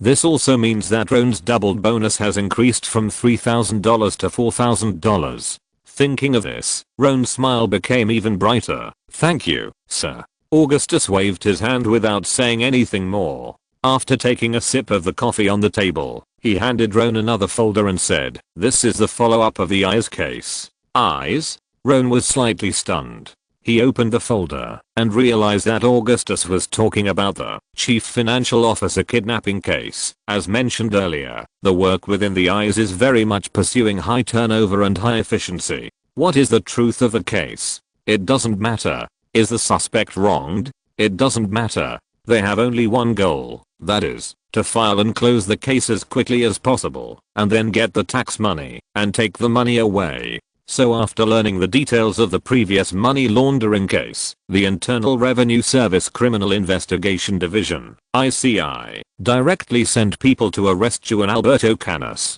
After Juan was thrown into prison, the Criminal Investigation Division of the ICE began to look for relevant evidence, and in just 2 weeks, they figured out more than 90% of the accounts that the other party had concealed over the years, and finally successfully took Juan's money and sent him to prison. So in the second document that Augustus handed to Roan, in addition to the bonus payment and the proof of bonus doubling, there was also a $320,000 case solving reward from the eyes that belonged to Roan, and $550,000 activity funds for the number 5 investigation team. However, unlike in the past, these two sums of money were directly deducted from taxes. Roan smacked his lips. It's worthy of the eyes. After chatting with Augustus for a while, seeing Augustus yawning, Roan got up and left the team leader's office. Back at his workstation, Roan simply calculated his gains during this period. After the chief financial officer kidnapping case was over, he received a double bonus of $3,000 and a $320,000 reward from the ICE for solving the case. The congressman and student arson case was also a double bonus of $3,000, and the bonus after the former number 5 investigation team female detective murder case was $4,000, so the total gains during this period added up to exactly $330,000. Adding the remaining $150,000 from the previous purchase of Microsoft stock, Roan now had another $480,000 in his pocket. Wednesday was spent in a daze, as were Thursday and Friday, and time came to Saturday in the blink of an eye. Saturday afternoon, Roan opened his eyes and kissed Mona. After spending the whole day with Mona, he got up from the big bed and slowly walked into the bathroom to resolve internal conflicts and wash up. While washing up, Roan reviewed his life in recent times. As far as work is concerned, except for the period when he first joined the number 5 investigation team, he has generally been working 3 days and taking 4 days off in recent weeks. That is, 2 or 3 days a week to solve cases, 4 or 5 days to rest, and to go online to greet the families of some people in the forum. The daily slacking off cannot be said to be above board, but it can also be said to be above board. Not to mention the money. The car was given by others, the apartment was bought at a cheap price, and Luo An himself did not have much expenses. In terms of physical and emotional aspects, Lydia was with him in the beginning, and after Lydia was sent away by him, there was Lassie, who helped introduce him to beautiful girls several times, and finally he formed a deep friendship with Mona. Spitting out the toothpaste in his mouth, Luo An looked at himself in the mirror and raised his lips. Moreover, he was promoted to deputy team leader, and his salary also increased a lot. After washing up, Luo An changed into a suit for the party, walked into the bedroom and patted Mona gently. "I'm leaving first." Mona, who was sore, did not answer, turned over without opening her eyes, and continued to sleep. It seemed that she should be able to sleep until the next day. After leaving Mona's house, Luo An first drove to Verine's apartment to pick her up, and then went to the party with Verine's, who was wearing a women's suit and light makeup. Chapter 222 Bush and Kennedy at the banquet. In the evening, in Midtown Manhattan, Hilton Hotel. In addition to the internal gathering of the FBI and other department leaders tonight, according to Verine's, there is also a charity auction organized by major local newspapers in New York in a place in the hotel's upper floors. So tonight, celebrities and major stars flocked to the scene, and all kinds of luxury cars were everywhere. Luo An's Chevrolet was inconspicuous. Tonight, Luo An wore a slim black suit, a dark bow tie, and his hair was combed meticulously. He looked very capable, handsome. Verines wore a grey women's suit. Her short hair was combed neatly and tied behind her head. A pair of platinum earrings with black gems hung low, and the waist of the suit was very high, making her thighs look very slender and long. Coupled with the light makeup on her face, the charm that only mature women can have came to her face, making the entertainment group paparazzi at the door of the hotel light up when they saw Verines. Although they didn't know what kind of star Verines was, the flash still turned the front door of the Hilton Hotel into daytime. Ignoring the paparazzi, Verines reached out to hold Roan, who wanted to keep a certain distance from her, and then she took Roan's arm and strode into the hotel door with her head slightly raised. Many people had already come to the banquet hall at this time.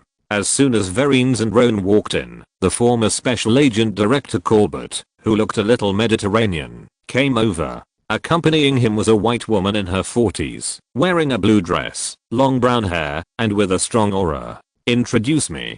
Taking a glass of wine from the waiter beside him, Corbett introduced with a smile, "Let me introduce a newcomer who is participating in the party for the first time, Deputy Team Leader Roan Greenwood of the 5th Investigation Team." Then Corbett pointed to the woman next to him. "This is Dorothy Bush, the Special Agent Director of the FBI's Homeland Security Division." "Hello, sir. It's an honor to meet you." Roan raised the glass and shook it, with a smile on her face, but her heart moved slightly. The president of the Federation in 2005 was a certain Bush, and the woman in front of him was also named Bush. Dorothy smiled, stretched out her hand and shook hands with Roan. "Deputy Team Leader Greenwood, I have heard of your name for a long time, and today I finally meet you in person." Roan was slightly stunned, not because of the other party's words, but because when the woman in front of him spoke, her little finger quietly hooked Roan's palm. "Roan." Before Roan could speak, Verines on the side suddenly picked up the wine glass and blocked the two of them, saying expressionlessly, "Long time no see, Dorothy. Long time no see, Verines." Seeing Verines's action, Dorothy let go of her hand, as if nothing had happened, then smiled and picked up the wine glass and clinked it with Verines. When the two raised their heads to drink, Roan clearly saw Dorothy winking at him. Roan pretended not to see anything about the action of the woman named Bush and quietly looked away and chatted with Corbett. Corbett was able to be promoted to the Washington headquarters so quickly, and Roan's performance in recent days played a big role. So the two chatted briefly, and Corbett returned the favor by saying hello to Verines, and then personally took Roan to the party and introduced Roan to the heads of various departments participating in the banquet. Among them were not only team leaders from other departments, but also special agent supervisors from other departments. Corbett even took Roan to the deputy director of the FBI New York branch. "Hello, sir. This is our newly promoted deputy team leader Roan Greenwood." "Hello, Greenwood." Seeing Roan introduced by Corbett, the deputy director's eyes lit up, and he stretched out his hand and patted Roan's shoulder hard. "I know you. Your recent performance is very good." Roan pretended to be a young man who was praised by a big boss. "Thank you for the compliment, sir." "You're welcome." The deputy director waved his hand, saying that he had always heard from others that Roan was handsome, and when he saw him today, Roan was even more handsome than he had imagined. Without waiting for Luo An to speak, the deputy team leader introduced the identity of the middle-aged white man who had just spoken to him. "This is Deputy Director Trick Kennedy from the Internal Threat Office of the FBI Washington headquarters." Kennedy. Hearing this surname, Luo An's heart moved slightly, and his expression remained unchanged. He smiled and said, "Hello, sir. It's an honor to meet you." "Hello." Trick Kennedy smiled and clinked glasses with Luo An. After a few simple chats, he found that Luo An's attitude was neither humble nor arrogant, and his words were measured. He immediately became interested and asked, "Corbett said that, since you joined the number 5 investigation team, you have solved many cases. Can you talk about it briefly?" Luo An turned his head and looked at the deputy director beside him. The deputy director smiled and nodded. "The boss of the boss has spoken, and Trick Kennedy is also an FBI insider, So Luo An picked out a few completely completed cases and described them vividly. Seeing that the deputy director and Trick Kennedy were all immersed in the story told by Roan, nodding and laughing occasionally and patting Roan on the shoulder from time to time, Dorothy, who was not far away, narrowed her eyes and asked in a low voice, "Winnie, how far have you and this Greenwood developed? Please call me Verinus, thank you." Verinus picked up the wine glass and took a sip and said, "Roan Greenwood and I are just a simple superior subordinate relationship. TSK TSK TSK." Hearing this, Dorothy turned her head and laughed in a low voice. "Greenwood is so handsome and capable, and you just stand there and watch. Aren't you afraid that he will be deceived by other female superiors?" Verinus's expression did not change, and she simply replied, "He is mine." Dorothy is very capable at work and has more fun in private, especially liking young handsome guys. But this little thing is nothing in the federal political arena, and Dorothy can tell the difference between the important and the unimportant. So Verines just emphasized that Roan was her subordinate and then turned and left. Verines was not worried that Roan would be deceived by Dorothy. According to her observations during this period, Roan liked young and beautiful white girls, and Dorothy's agent figure. Verines laughed. From the inside to the outside, she couldn't even compare to herself. How could Roan be interested in her? Dorothy. On the other side, after listening to Roan's description of several cases, Trick Kennedy picked up the wine glass and drank it all, then smiled and said, "Sure enough, the life of a frontline detective is more exciting. I also thought about going to the grassroots to solve cases before, but, haha, I didn't go in the end." Seeing the Versailles guy in front of him who was less than 35 years old and worked in the Washington government, Roan's eyelids twitched and he began to chat with the two big guys calmly. Not long after, Verines also came over. "Good evening, Trick." "Good evening, Winnie." Roan, who was standing nearby, raised his eyebrows slightly. From the way they addressed each other, Verines was obviously familiar with Trick Kennedy. After saying hello, Verines asked, "What are you talking about?" "We are talking about the excellent agents under your command." Trick Kennedy laughed and was about to speak when Roan suddenly felt like his butt was on fire again. Roan's mouth twitched, and without hesitation, he immediately pushed Trick, the deputy director, and Corbett under the dining table nearby, and then pulled Verines inside to hide. The next second, a deafening explosion suddenly sounded. Chapter 223 Explosion. First Lady. The paparazzi outside the Manhattan Hotel were sitting around waiting for the banquet to end. Boom. At this moment, the sudden explosion startled them, and one of the paparazzi spilled coffee all over himself. Looking up, they saw the thick smoke rising from the upper floors of the building, and the paparazzi and passers-by were stunned. After thinking of an incident that happened a few years ago, the passers-by screamed and ran away. The paparazzi, who was covered in coffee, shuddered suddenly, raised his camera, and rushed into the door of the Hilton Hotel. It was just an explosion, and the building hadn't collapsed yet. First-hand news is the most important. Seeing this, the paparazzi also reacted and rushed to the building with their cameras. The building security guards, who were also startled, quickly reached out to stop them, and the scene was in chaos. Upstairs, in the banquet hall, the sudden explosion also scared everyone and made them lie on the ground to avoid it, and the ground was also covered with shattered glass. Fortunately, the explosion did not occur in this banquet hall, but on a higher floor, so there were only some people who were injured by improper dodging, and some unlucky people who were hit by falling objects. Everyone, get out of here immediately. After the explosion, the burning feeling disappeared instantly. Roan immediately got out from under the table and shouted, "Hurry up and leave through the stairs. It's dangerous here." "That's right. That's right. Quickly leave this building. Women go first. Don't panic. Leave in an orderly manner." After all, everyone at the scene was the leader of various departments within the FBI. After reacting, they immediately began to leave the banquet hall in an orderly manner. Roan overturned the dining table, first pulled Verines up, and then extended his hand to the deputy director and Trick Kennedy. "Two officers, are you okay?" "No problem. We are not injured."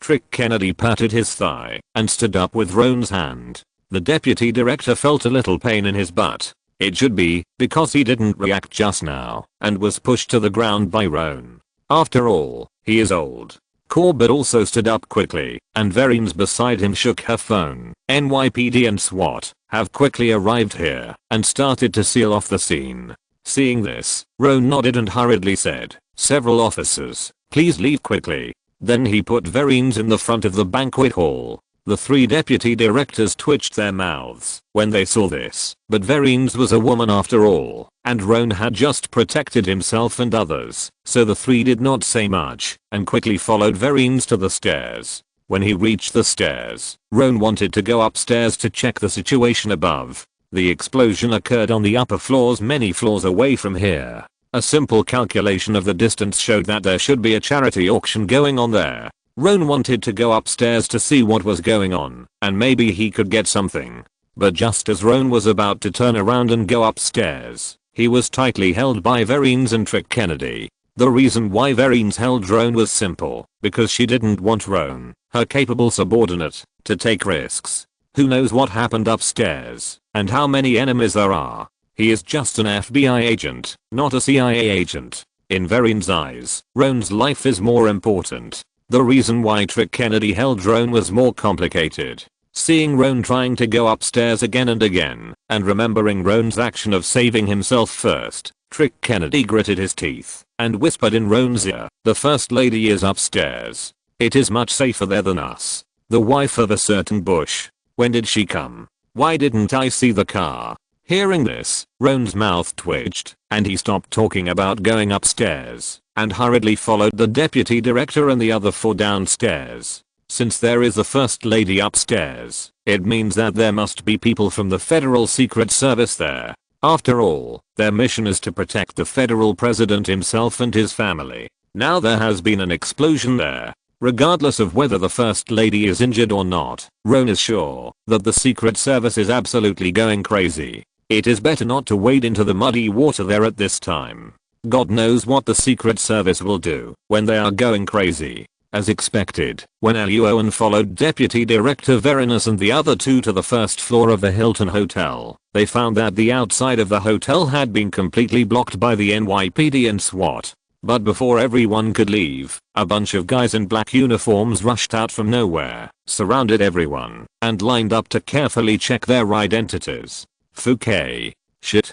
Damn it. The FBI leaders found that they were also being checked, and they couldn't help but feel very unhappy. Some of the hot-tempered leaders even cursed directly. The Secret Service agent who was responsible for checking everyone's identity was sweating profusely, repeatedly apologizing, but he refused to let anyone go and had to check them one by one. In the end, Trick Kennedy and the deputy director came out, stated their identities, and led the FBI leaders to quickly pass the inspection of the Secret Service agents. Among them, Luo An, a small deputy team leader, was ranked 5th in the inspection queue, second only to Trick Kennedy, the deputy director, Corbett and Verinas. Other FBI leaders who participated in the party. Dorothy, who was at the end of the line. After walking out of the building, Luo An found that the scene was extremely chaotic. The Federal Bureau of Investigation, FBI, the National Security Agency, NSA, the Defense Intelligence Agency,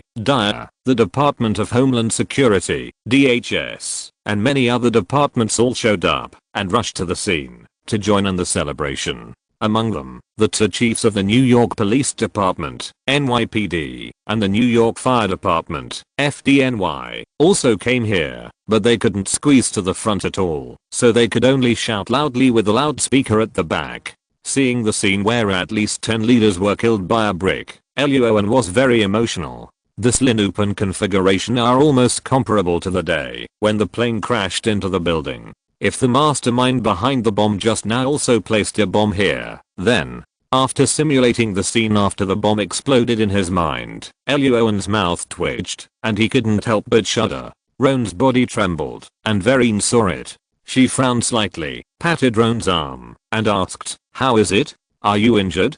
Do you want to go to the hospital for a checkup?" Trick Kennedy, who was standing next to him, heard this and immediately took out a business card from his pocket and stuffed it into Roan's pocket, saying, "Go to the Presbyterian Hospital in Manhattan."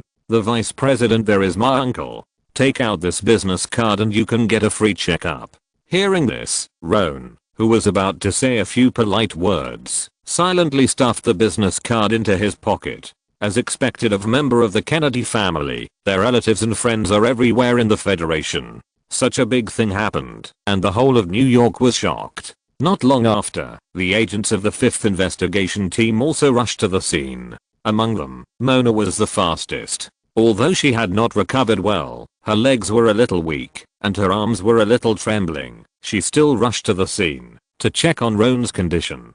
She was relieved when she learned that he was not injured. After all, this case involves the First Lady. According to past experience, the FBI Washington headquarters will send senior agents from the headquarters and other law enforcement agencies to conduct a joint investigation of the case. But a few hours later, Luo An looked at the black folder in front of him, and his mouth twitched. This is. Seeing the expression on Luo An's face, Verines guessed his thoughts, shook her head, and smiled and said, "Don't worry, it's not our turn to investigate that case. But this case happened in New York after all, so we need our New York branch to send a team of the best agents to assist the headquarters agents in the investigation. If you're listening to this novel on a channel other than Fanfic World, it means they downloaded and uploaded it without effort. We cordially invite you to visit our channel, Mundo Fanfic Novelos. There you'll find the original version of this story and you can explore many other novels of various genres.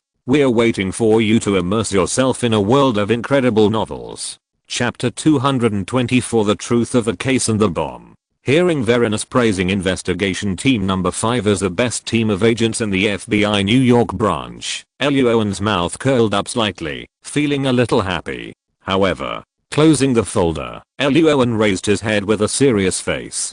Seeing this, Verines's face gradually became solemn. After all, Luo An is an agent walking on the front line and the main witness of the crime scene just now. Did he find any clues or problems? Just as Verines was thinking wildly, Luo An finally opened his mouth and asked his question in a deep voice. "Sir, if we go to assist in the investigation, will there be overtime pay? Today is Saturday and tomorrow is Sunday. These 2 days are clearly defined rest time within the FBI." Hearing this, Verines was slightly stunned, and her mouth twitched, and then she covered her forehead with a speechless face. "There is overtime pay, don't worry." "Okay." Luo An nodded. There was no problem with overtime pay, and continued to chat briefly. After listening to Verines's instructions and precautions, and calling her if there was anything, he picked up the folder and left here. Because this time was to assist in the investigation, the work location was not in the office area of the number 5 investigation team, but in the Joint Command Center on a certain floor of the Jacob Federal Building. The number 5 investigation team was led by team leader Augustus and deputy team leader Luo An, and the team members were only Ryder, Lacey and Mona. On Sunday, at 1 o'clock in the morning, the lights in the Joint Command Center were bright, various equipments were humming, and everyone was busy and noisy. Because it was the first time to participate in such a big battle, Lacey and the other two were a little nervous. Although Augustus was not panicking, his big black face was always tense. After Luo An opened the door to the Joint Command Center, his eyes lit up, and he greeted them with a smile. "Good evening, Team Leader Melody. I didn't expect you to be here too. See you again, Team Leader Kevin." Yes, I've been transferred here too." "Good evening, Commander Klaus. It's me. You've worked hard." This scene stunned Augustus, Mona and the other two. How come Luo An looked like he was back home? However, Augustus quickly put Luo An aside, because he also met an acquaintance, and as the leader of the investigation team, he needed to attend the meeting, to listen to the work arrangements. All the officers left the hall, and ran to the meeting. Luo An returned to the position of Lassie and the other two with a smile in the complex gazes of the agents, such as astonishment, envy, confusion, and jealousy. "Luo An, what's going on with you?" Lassie was the first to be unable to hold back her curiosity, and asked in a low voice, "How do you know so many officers?" Thinking of the officer Lawrence who had just chatted and laughed with Luo An, Lassie's face was full of uneasiness. According to her understanding, Chief Lawrence is one of the leaders of the security department of the FBI New York branch. The security department in the FBI is equivalent to the internal affairs department of other law enforcement departments. Hearing Lass's question, Mona and Ryder also came over curiously. I just attended a banquet a few hours ago. Mona knows. Roan smiled and waved his hand. It was just a small matter. As mentioned earlier, former Special Agent Director Corbett personally took Roan around the banquet, so naturally many people knew Roan. In addition, Roan was handsome, sweet and good at talking, so before meeting Trick Kennedy, Roan had already met a lot of leaders, and his pockets were stuffed with a lot of business cards by those leaders. The few leaders who greeted Roan just now did not even account for 1/10 of the number of business cards in his pocket. X3 After listening to Roan's narration, Lass's face was full of speechlessness, Ryder's face was full of envy, and Mona silently grasped Roan's arm. She was a little afraid that Roan would be deceived by the little elves in other departments and other investigation teams. In a few minutes, the meeting of the leaders was over, and Augustus returned to the location of the number 5 investigation team. Seeing this, Luo An and the other 4 immediately became serious and asked, "Sir, what is our job?" "No job, just sit and wait for orders." Augustus waved his hand, picked up a cup of coffee and sat down, and began to briefly explain the situation during this period. After learning that the charity auction in which the First Lady participated had exploded, the head of the Secret Service swallowed 2 quick-acting heart-saving pills and immediately issued a death order, requiring the people below to immediately catch the murderer behind the scenes. After the FBI Washington headquarters learned of the news, although the top leaders did not take the medicine, they immediately gave the same order to their senior agents. No matter which country it is, as long as the top leaders with sufficient control give a death order, the people below will immediately run out to carry out the task and complete it quickly at an incredible speed. So within just 2 hours after the explosion, 2 senior FBI agents from the Washington headquarters successfully caught the guy who placed the bomb. Then the 2 senior FBI agents took the murderer to the interrogation room of the Joint Command Center for a surprise interrogation, and the 2 agents of the Secret Service were responsible for assisting and recording. As for why the murderer has been caught, there are still so many departments and leaders in the Joint Command Center. I can only say that politics is something like this. You can come and be useless, you can stay there, but you must not come. Okay. After listening to Augustus's narration, Luo An and the other 3 sat down and waited for news. Not long after, about 30 minutes, Augustus received the news that the interrogation was over, and then took Luo An to the deep corridor of the Joint Command Center. People from other departments were moved. After all, solving cases is the responsibility and work of the FBI. Pushing open the door of the monitoring room next to the interrogation room, Luo An raised his eyebrows. "Captain Trick Kennedy." In the monitoring room, in addition to 2 officers wearing Secret Service uniforms, there were 2 FBI leaders, one of whom was Trick Kennedy, whom Luo An had met at the banquet before. Haha, Roan Greenwood. Seeing Roan, Trick immediately came up with a big laugh. The 2 extended their hands and shook hands. Trick introduced the identities of the people in the room to each other. After a few pleasantries, Roan turned his attention to the interrogation room on the side. The interrogators were a man and a woman, 2 middle-aged white men in suits and uniforms, obviously from the FBI headquarters in Washington. On the chair opposite the 2, a white youth who looked less than 30 years old was handcuffed. The situation of this case is not complicated. Trick Kennedy handed the identity information of the white youth to Augustus and Roan, and said with his arms folded, "Ruia Harris, 28 years old this year. His mother died painfully of complications from cancer a month ago. During his mother's cancer, Ruia had been giving her a special medicine that the First Lady strongly supported and promoted in recent years. But his mother eventually died of cancer, so Ruia hated the First Lady from then on." Trick Kennedy did not say whether the special medicine itself had any problems, and Augustus and Roan did not ask. It can only be said that the federal government has its own national conditions. After thinking for a while, Roan raised another question. That is, since Ruia had confessed everything, and the case was solved, why did they call the 2 of them here? There is something more serious. Hearing this, Trick Kennedy's face became very serious. Uriel confessed that he bought his bomb. And according to the seller, He has more than a dozen of this kind of bomb that can blow up an entire block. Chapter 225.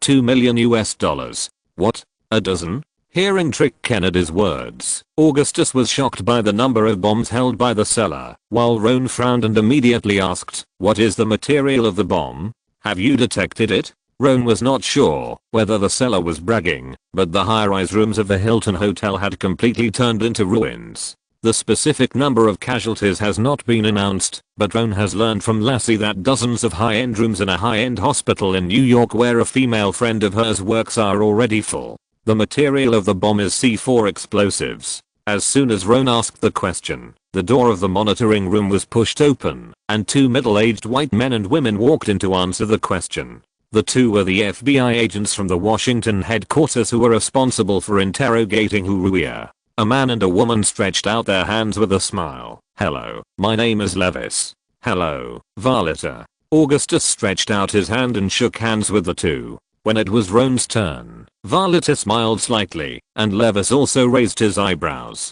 "Deputy Team Leader Roan Greenwood, right? I've heard of you for a long time." Roan was about to ask, and Levis explained with a smile, "When we were young, we studied at Quantico School with Verinus, and we also visited Mr. Clement's home many times." Roan raised his eyebrows when he heard this. "Just call me Roan. Nice to meet you." The few people exchanged a few pleasantries with a smile, and then immediately got to the point. "According to the contact information of the bomb seller that Huruia gave us, we have already locked in a suspect." Handing the folder to Roan and Augustus, Waliter introduced. "Zachary Moore, 32 years old, is a broker who has been traveling around New York, California, Florida, and Texas in the past 2 years." Seeing the middle-aged white man with a fashionable hairstyle in the photo in the folder, Augustus continued to ask, "So, our next goal is to find and catch him?" "Zachary is only one aspect." Waliter said that Zachary did not make bombs, and all the bombs he sold were made by his partners. So catching Zachary's partner is also one of the goals. Coincidentally, one of our agents has been chatting with Zachary on the internet for several weeks, and they have reached the point where they can meet each other. We can take this opportunity to meet and arrest each other. At this point, Levis took out another folder and handed it to Roan, saying, "If possible, take this opportunity to directly catch the partner behind Zachary. But one thing is very unfortunate. This agent under my command died a few days ago because of a mission, so." After reading the information in his hand and hearing the words of the two people in front of him, Roan's eyelids moved slightly, raised his head, and said seriously, "So, when your other agents meet with Zachary, what kind of help do you need? Just ask. Our investigation team number 5 will cooperate with us fully." Seeing Roan, who was pretending to be confused, Levis and Valita twitched their mouths, looked at each other, and saw the helplessness in each other's eyes. A few seconds later, it was still Levis who explained, "I hope that this mission can be carried out by you, Deputy Team Leader Luo An." The reason given by Levis was sufficient. Luo An not only looked very similar to the agent who died under his command and was the same age, but also Luo An was good at fighting and intelligent and could fully cope with emergencies and support the arrival of reinforcement. Moreover, Luo An was also from the FBI, and Levis did not want people from other law enforcement agencies to come and get involved. Several Secret Service people nearby said that it didn't matter. Their duty was to protect the president and his family, and solving the case had nothing to do with them. No.